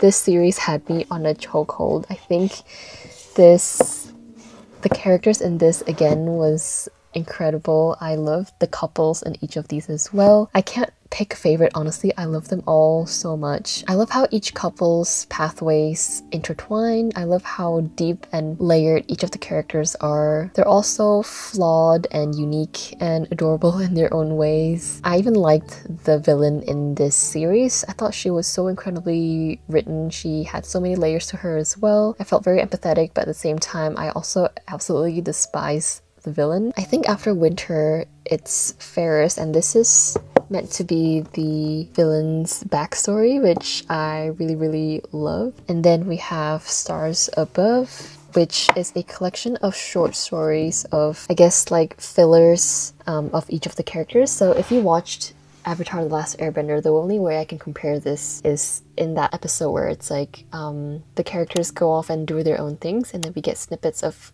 what each of the characters are doing on that day. This is kind of what it is. So we have here the backgrounds of each of the characters, so just little bits and pieces that you don't really read in their actual books. You will find them in here, and I again loved every single moment of this. This series is like on a league of its own. I feel like Marissa Meyer is such a queen. This series was my personality when I was in high school. These books completely transformed me as a reader and also as a student. I was going through a lot when I was reading Cress and eventually Winter. It was my first 2 years of moving to Australia, so these books kept me going. They were the ones who were there for me when I needed to escape. These are the perfect fairy tale books. Not so fairy tale-like, but still has the fairy tale elements that we know and love. I love the series so much. And then we have here my middle grade books. I will start from the right hand side just because they don't really fall into the middle grade category, and I'll explain why they're there. I haven't read quite a few of these books and read graphic novels and middle grade books for their art and their whimsy, and I love to just be in the mood for them when I pick them up, and I don't really set a goal to finish any of these books anytime soon. I just prefer to pick them up whenever I feel like it. So I have here these beautiful Fairy Loot editions of the Bear and the Nightingale trilogy. I really enjoyed these books, and I think these editions are all super stunning, but I don't know, I kind of want to unhaul these, even though I did really enjoy the books and I think these editions are so beautiful, but I just want to make more space for books that I like even more. So I'm in a little bit of a dilemma here. I'm not sure if I want to sell these because I guess I didn't really rate these books too highly. So the first book I read, I rated 3 stars. Second book I loved the most. I think I gave it a 4 out of 5 stars. And then the third book, I gave it a 3.5 stars, but I rounded up to 4 out of 5 stars. And I haven't really thought about the characters or the story as much since finishing them, which, I don't know, makes me feel that maybe I didn't enjoy the books just as much, but because these editions are super gorgeous, that I've just held on to them for no particular reason apart from them being really pretty. So for now, these stay at the bottom because I want to make room on top of my shelves to add more books that I would enjoy more. But yes, I'll still have to have a think about wanting to let these go because I do love these editions a lot. And then we have 2 arcs here, which is A Fire in the Sky by Sophie Jordan and Juniper and Thorn by Ava Reid. I didn't particularly enjoy A Fire in the Sky, but I was very grateful for the publisher for sending an arc over to me, so I've just put this at the bottom, and this was actually a gift that I have not read this book yet, so it's just here for now. Then I've got this graphic novel of Teen Titans Raven. I've heard a lot of really good things about this one. My twin loves the artist, and so do I, to be honest. I followed the artist on Instagram for the longest time, so when he announced that he is doing these Teen Titan graphic novels, me and my sister were very excited.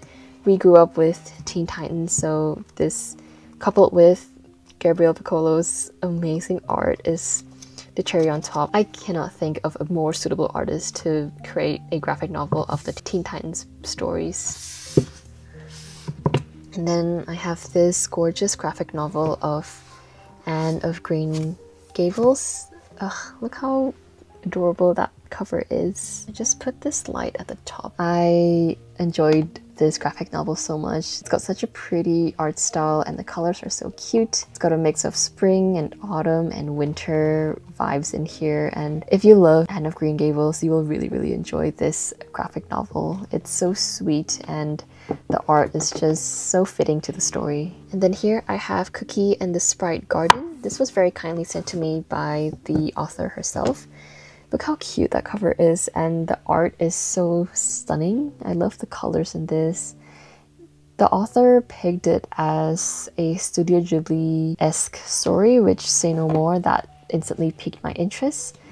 It's got beautiful illustrations throughout, and yes, I am very excited to read this. I am, again, just waiting for the right time to pick this up because I know I'm going to love it, but I want to be really in the mood for this when I am reading it. And then I have the 3 Hooky books. So this graphic novel is so fun because look how full that looks.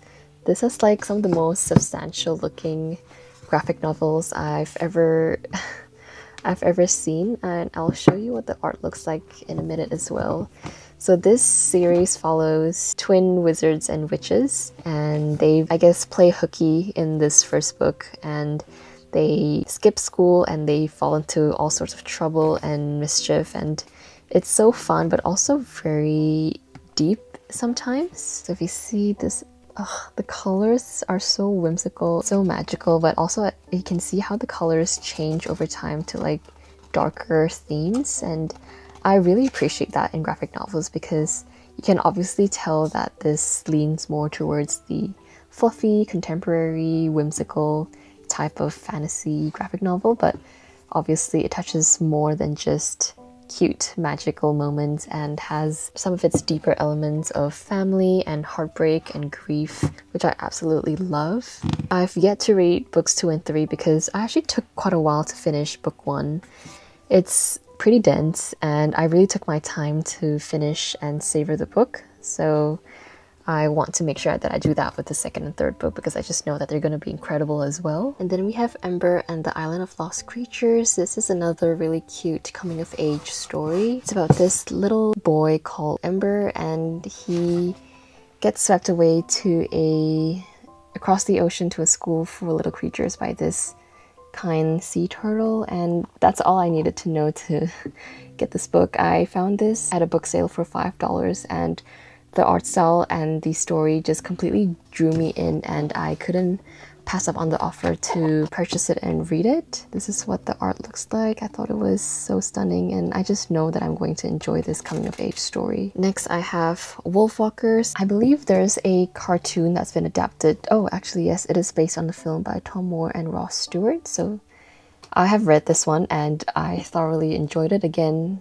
really beautiful coming of age story between 2 unlikely friends and their journey to fight against, I guess, looming evil adults who try to get in the way of things. And it's so beautifully written, and I thought that the autumnal feel to this was very fitting. So wolfwalkers are people who can communicate with wolves and can turn into wolves themselves. So Maeve here is a wolfwalker, and then one day Robin, she decides to sneak out only to get into trouble herself, and then Maeve comes and saves her.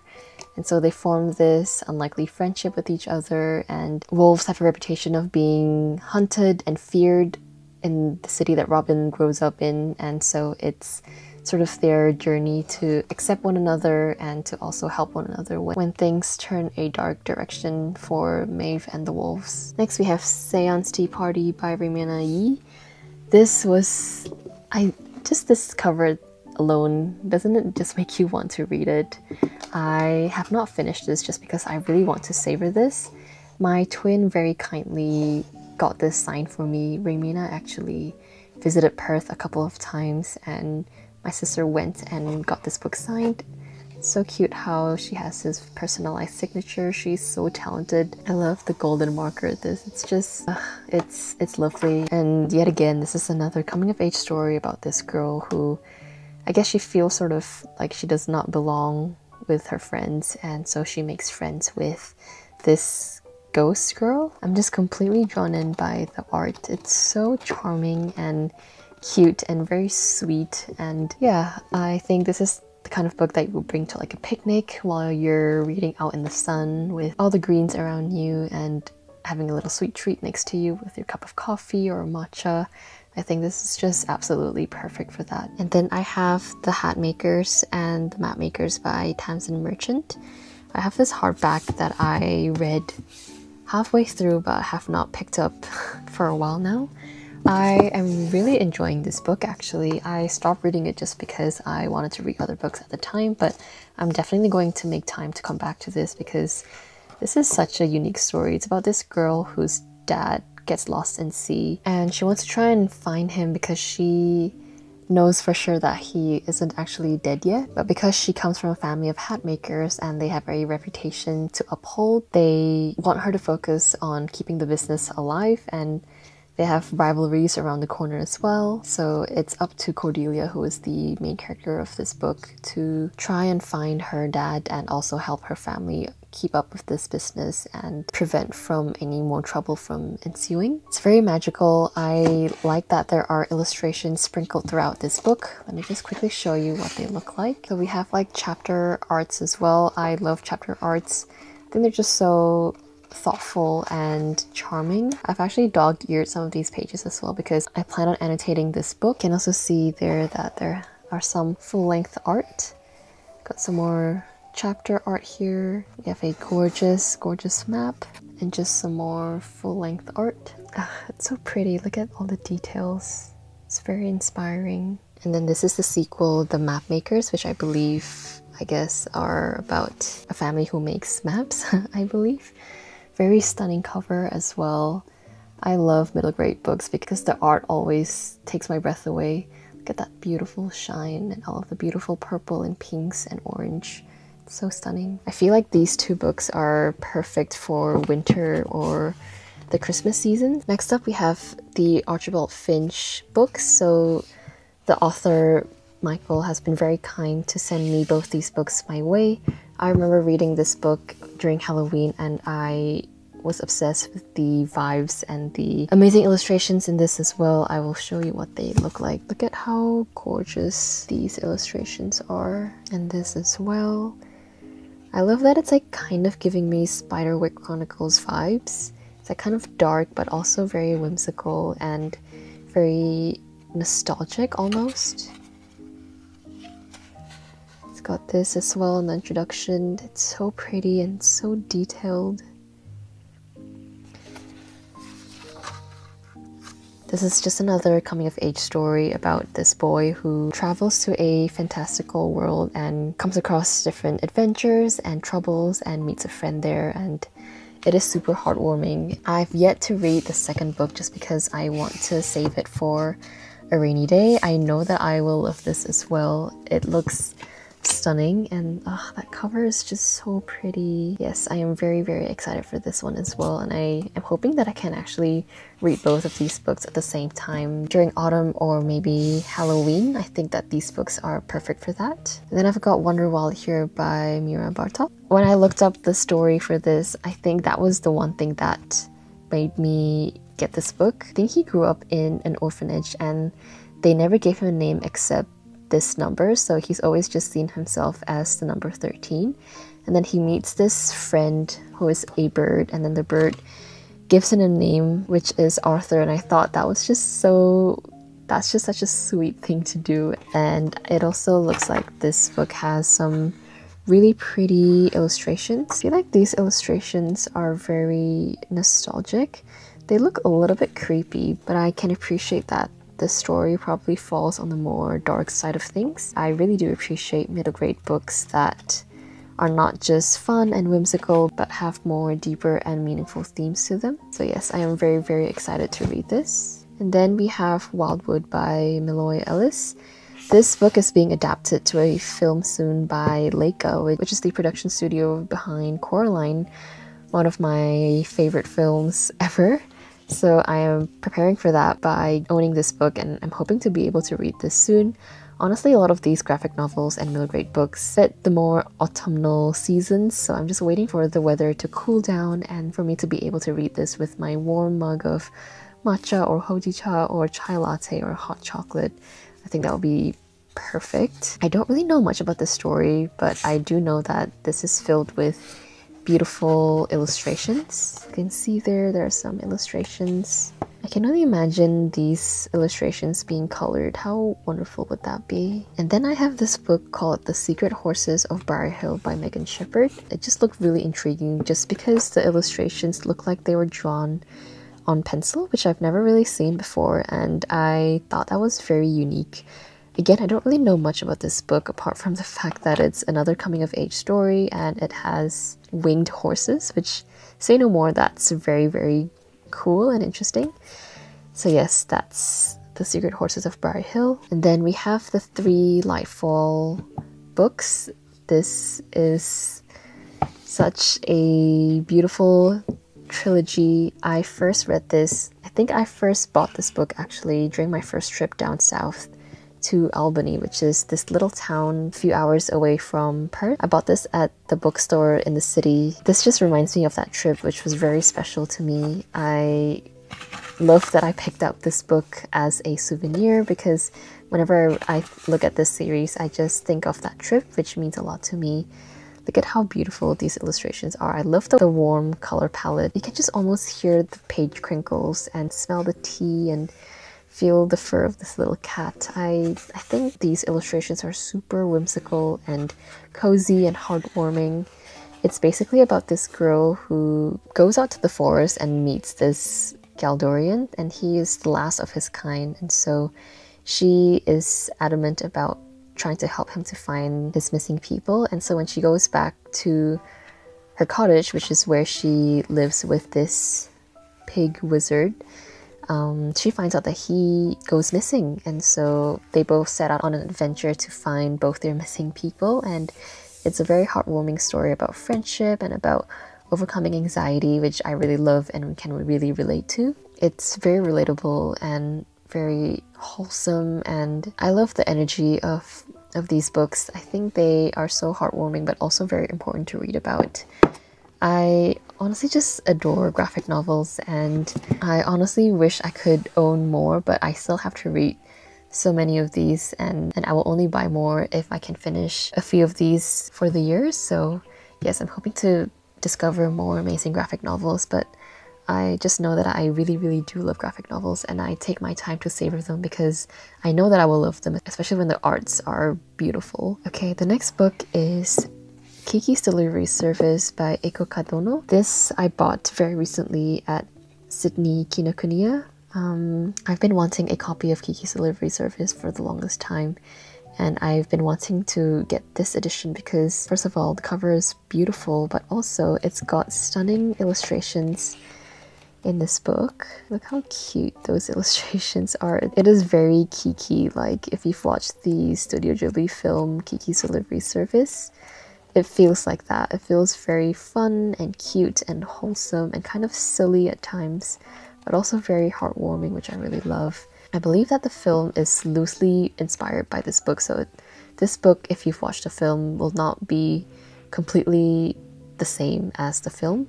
So some elements of this are similar, but not everything is the same, so do keep that in mind if you want to read this. But yes, I do want to annotate this as well and really take my time to enjoy the story because it is not a very big book at all, but I just know that I will love this. Then I have this beautiful edition of Anne of Green Gables by Ellen Montgomery.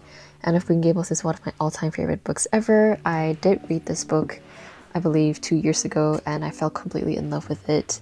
I first watched the Netflix adaptation Anne with an E before I read the books. I adored Anne with an E. I think it's my favorite Netflix series of all time, and I am so upset that they cancelled season 4. I kid you not when I say that I cried in every single episode of that series. I'm not sure what it was about the series. It wasn't like it was sad. There were definitely some scenes and some episodes that were really sad, but a lot of my tears also came from just how heartwarming that series is and how wholesome and sweet the family dynamic between Marilla, Matthew, and Anne were. I thought that they were depicted so well in the series, and yeah, I love the series so much that I decided to read the original Anne of Green Gables, and I completely fell head over heels with the story, which I am so happy about. The book isn't completely the same as the film, but definitely have very similar elements to each other. This is the Puffins Classic Edition. I have another edition that I annotated, which I will show you guys shortly after this, but I couldn't pass up on this edition because I love how autumnal this cover looks, and I love Gilbert leaning against the title so nonchalantly. I thought it was so cute. We have Diana and then classic Anne with her fiery red hair. I couldn't leave without this beautiful edition, so that's me. I got this book and Kiki at Kinokuniya, Sydney, and these are both my souvenirs from the trip. Oh, and I have Wires and Nerve by Marissa Meyer. I really should put this together with the Little Chronicle series, but because it's a graphic novel, that's why it's on this shelf instead. So this is the story about Iko, who is Cinder's best friend slash sidekick. So yes, this is the story about Iko, an android with a heart of mechanized gold. I read this a long time ago and I remember really liking it, which is why I still have it here on my shelf. And then lastly here I have S, which is by J.J. Abrams and Doug Dorst. So it is called S, but interestingly this is a book about a book, I guess. So this book is called The Ship of Theseus by V.M. Straka, and in the story we follow two characters who are reading this book, The Ship of Theseus, and you can see that they're annotating along the margins of the book and they communicate through these annotations, which I just found so intriguing, and that was the reason why I got this. That's all I know about the story. It's that they communicate between each other through the annotations as they read this book. And we also have like these trinkets along the way, which I thought, again, so incredibly cool. We have this like newspaper clipping. We've got like a magazine clip as well. We have this little postcard with like writings on them. I just thought it's such a unique book, and I did read a little bit of it and eventually stopped, but definitely want to keep going with this. I'm just waiting for the right time to read this because I think this is the kind of book that you just really want to take your time with. I know there are some people who read the book first and then go back and read the annotations of the first person and then go back again to read the annotations of the second person.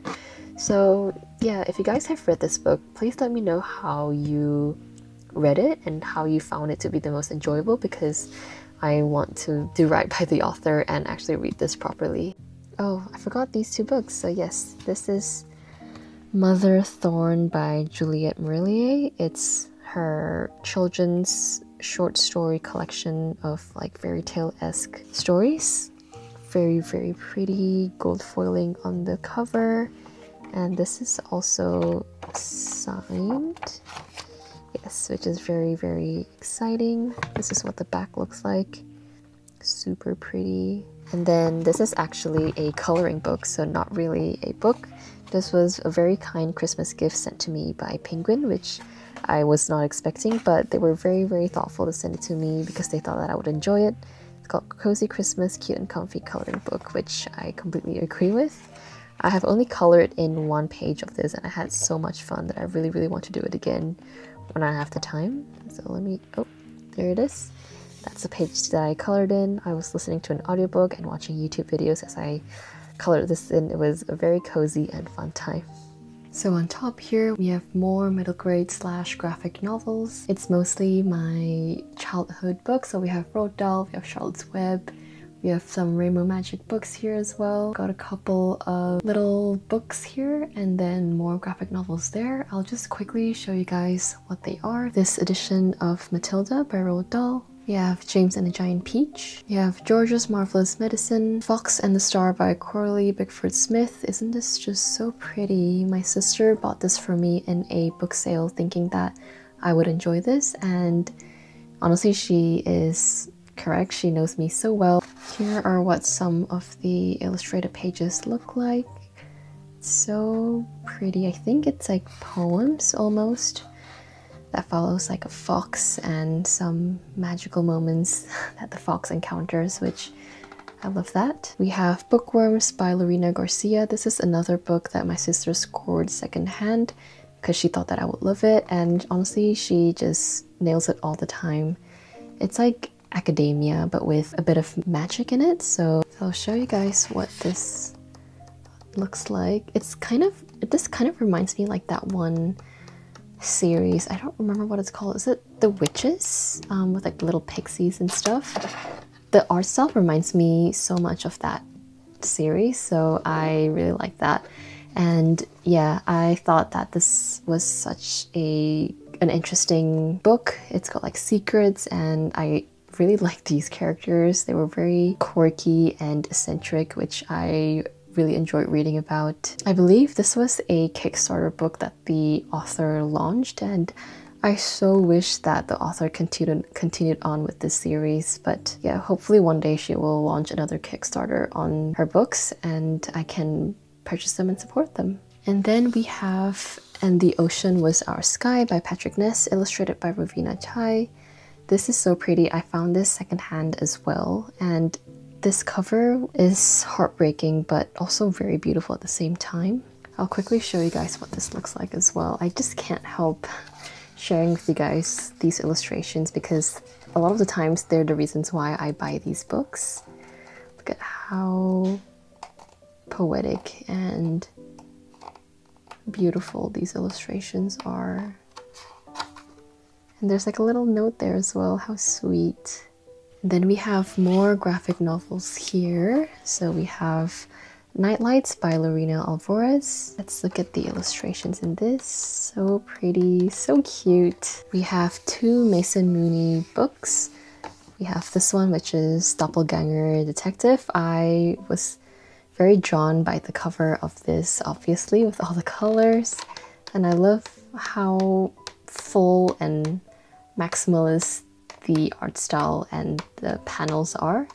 It's centering around like Halloween, which I really like. So again, something that I would put aside for the spooky season. And then this is the other Mason Mooney book. It's The Paranormal Investigator. Very similar art style as well. I bought these two books at different times without having read any of them yet, so I was just so drawn in by the cover and the art that I had to buy it. And then we have Hilda and the Mountain King by Luke Pearson. I have not read this, but I know how the story goes because I've actually watched the Netflix movie of this, where Hilda turns into a troll.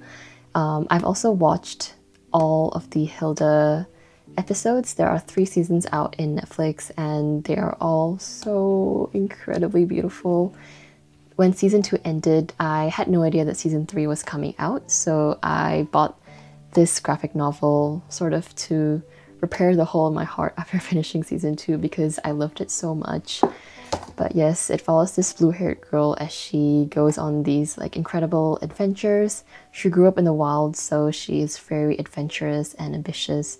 And then she has to move to the city where her mom wants to find work. And then she goes to school, finds that she doesn't really fit in, but she also makes friends with some of the most incredible people and they go on adventures together and all that fun stuff. So highly, highly recommend watching Hilda and also picking this up. And then we have Mary and the Riddle of the Sphinx by Joe Todd Stanton.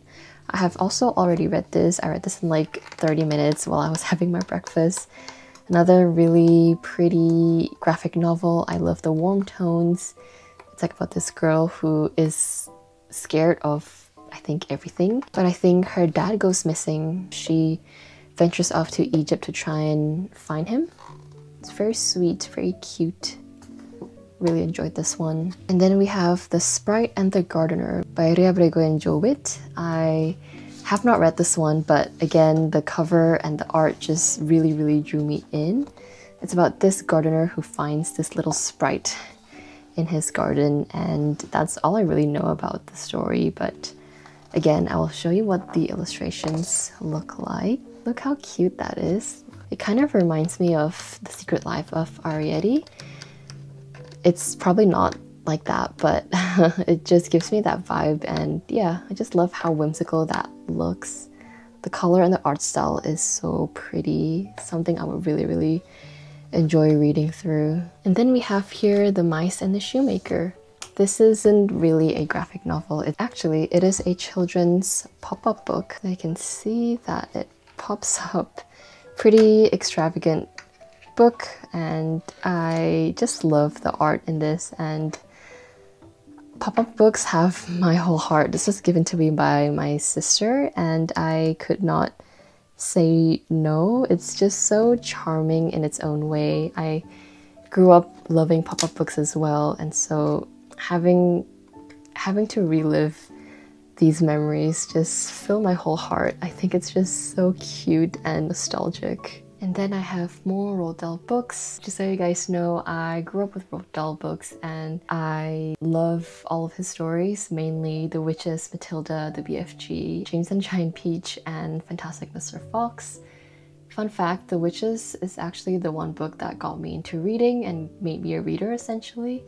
I caught the measles when I was in year 5 and I had to isolate myself and not be near any of my family or friends except for my parents. So I had to pretty much isolate myself for 2 weeks, and without having anyone to interact with or anything fun to do, I decided on a whim that I would pick up a book, and I decided to actually pick up The Witches by Roald Dahl, and I fell completely in love with the story. My favorite part of the book is the relationship between the little boy and his grandmother. I thought they were so sweet and cute together.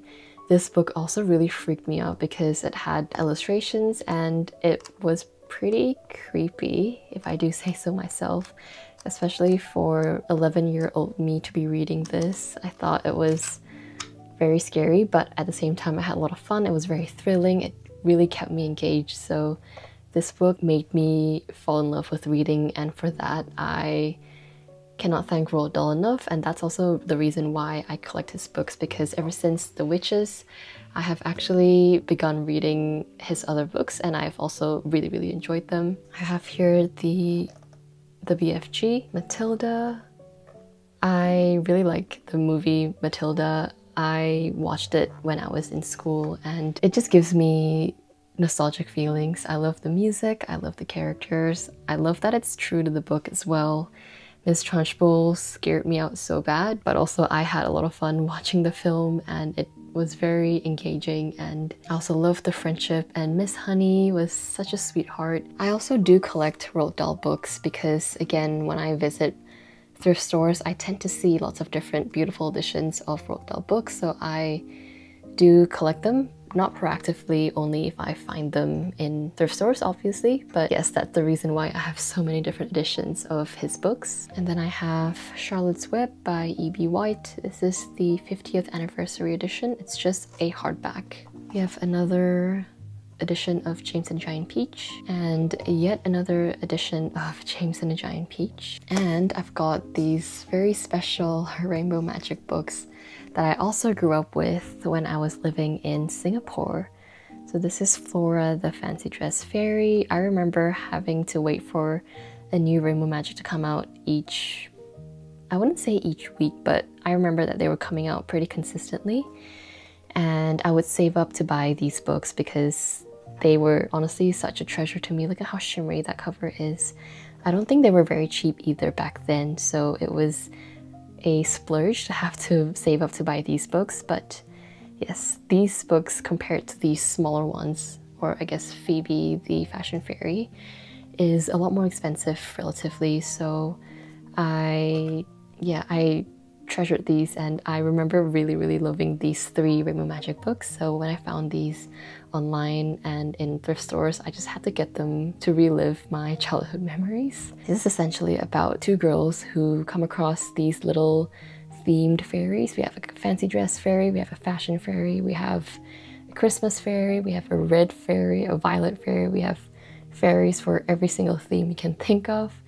And they always come across some sort of trouble, and we have goblins as the villains in the story.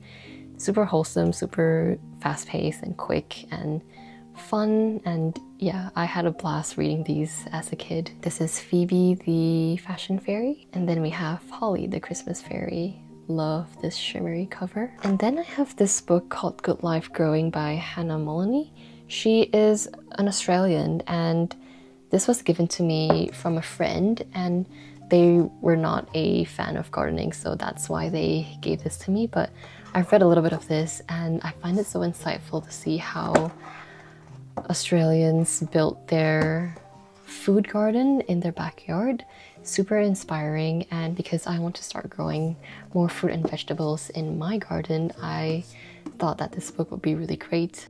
Okay, I'll go through this one relatively quickly just because I am standing on my bed and I don't want to fall as I'm taking these books out. But we have here some, I think these are like the Nestle editions of the Roald Dahl books. I'll just grab one of these out. But these came in, I believe, like cereal packets or something like that. Oh, it's actually a Happy Meal gift. How incredibly cool is that? I wish Happy Meals still did books like these. Or maybe they do. I'm not sure, but how cool is that? And I think these have stickers behind them, which I never realized. That's very, very cool and so special. But yes, I have those Roald Dahl books. I have here Eric by Sean Tunn. I believe this is about this guy Eric, and he's like pretty silly and funny, and it's like little artsy moments that follows Eric. We have What's Up Beanie. I adore What's Up Beanie. I think Alina Taiso is an incredibly talented artist. Her comics are so relatable and so funny, and so my partner actually got this for me for my birthday.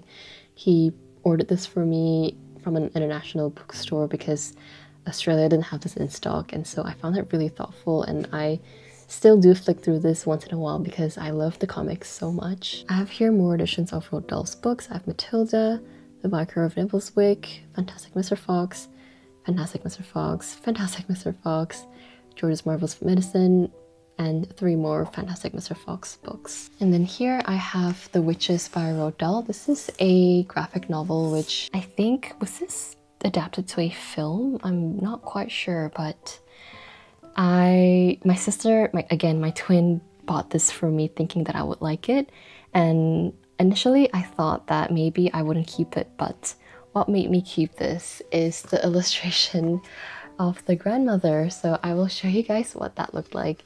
It's my favorite page of all time in this book. Look how sweet that is. You see the little grandma peeking over the corner because her grandson is feeling sad, and then she goes, "You want ice cream?" And then he goes, "It's just not fair." And then she tries to climb up because she's so small. And then she goes, "I know, Angel Face, it's not." And then she hugs him. I don't know why this page just makes me feel so...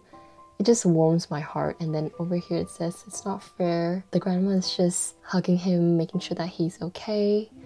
Like I said, the relationship between the grandma and the little boy just is my favorite thing about this story. So these 2 pages are what made me go, actually, I do want to keep this. Thanks, sis. But yeah, I haven't read this yet.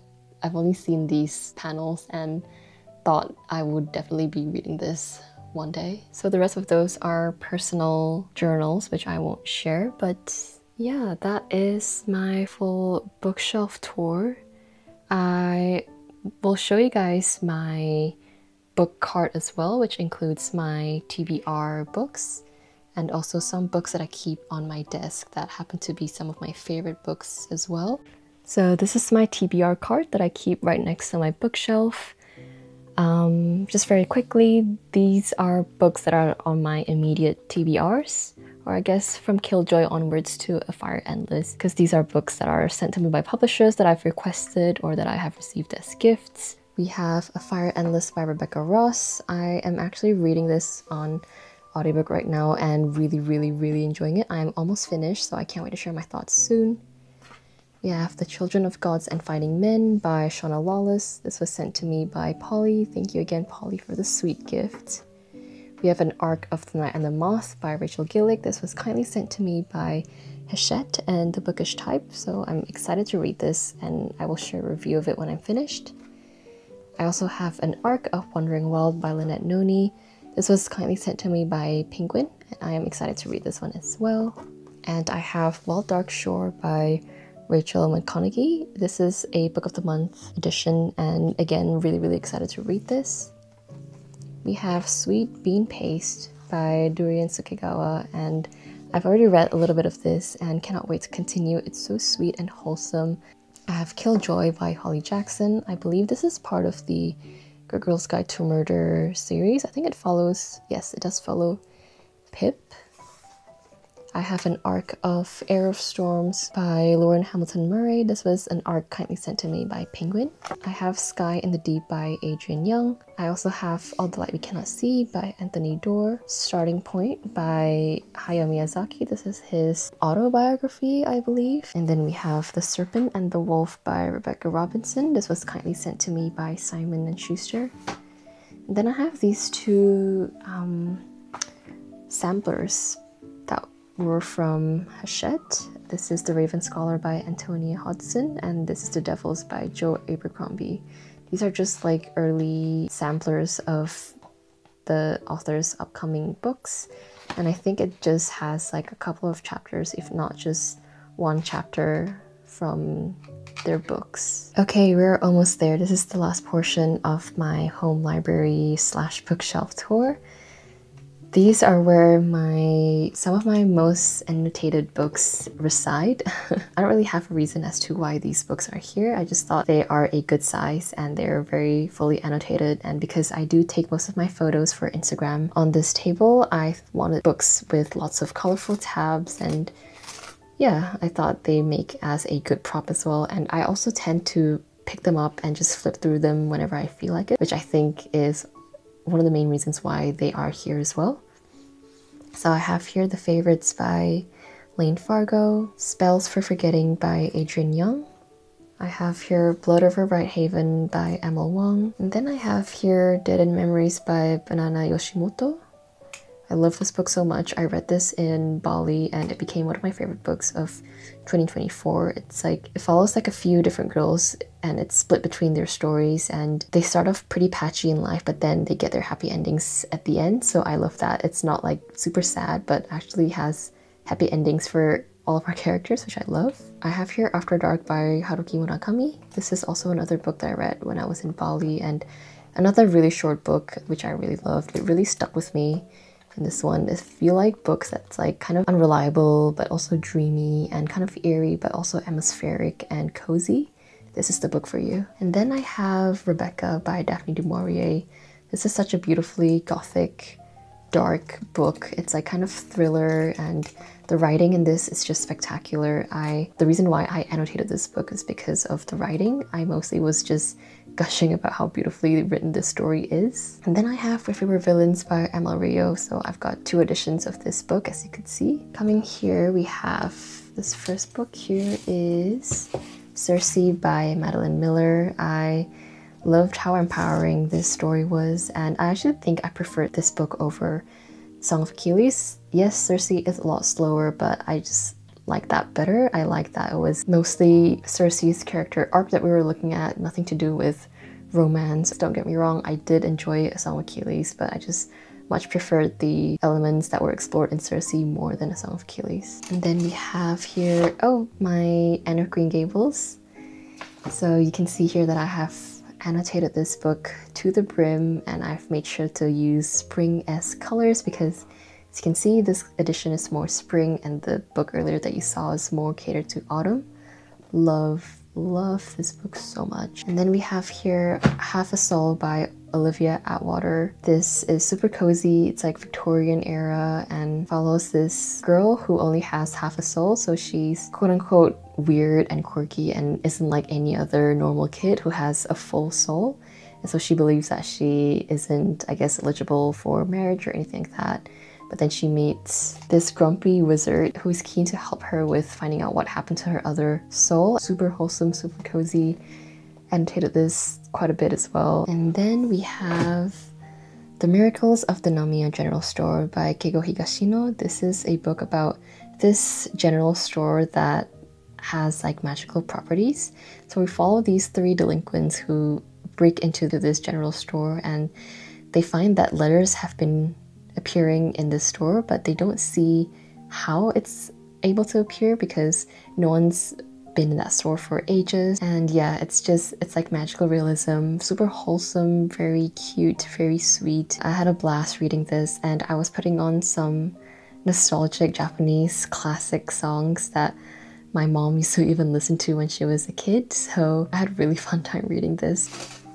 Next up, we have a semi-definitive list of Worst Nightmares by Crystal Sutherland. Look at how much I annotated this. I love this one because this follows twins. Again, I love books that follows twins, and their whole family is riddled with fears essentially, so they have their own specific fears and they really tread their lives carefully. And so this girl Esther, she meets this boy who pickpockets her, and they kind of form this really interesting relationship with each other. They become friends, and this pickpocket boy, he wants to try and help her get over her fears, and it's such a beautifully written story, and the way the author explores fears was just so unique and interesting. I've not read anything like this before, and yeah, I liked the writing as well. It was very natural and flowed really well. It was very poignant. There were some parts that nearly had me in tears because of Esther and her brother's relationship. I loved how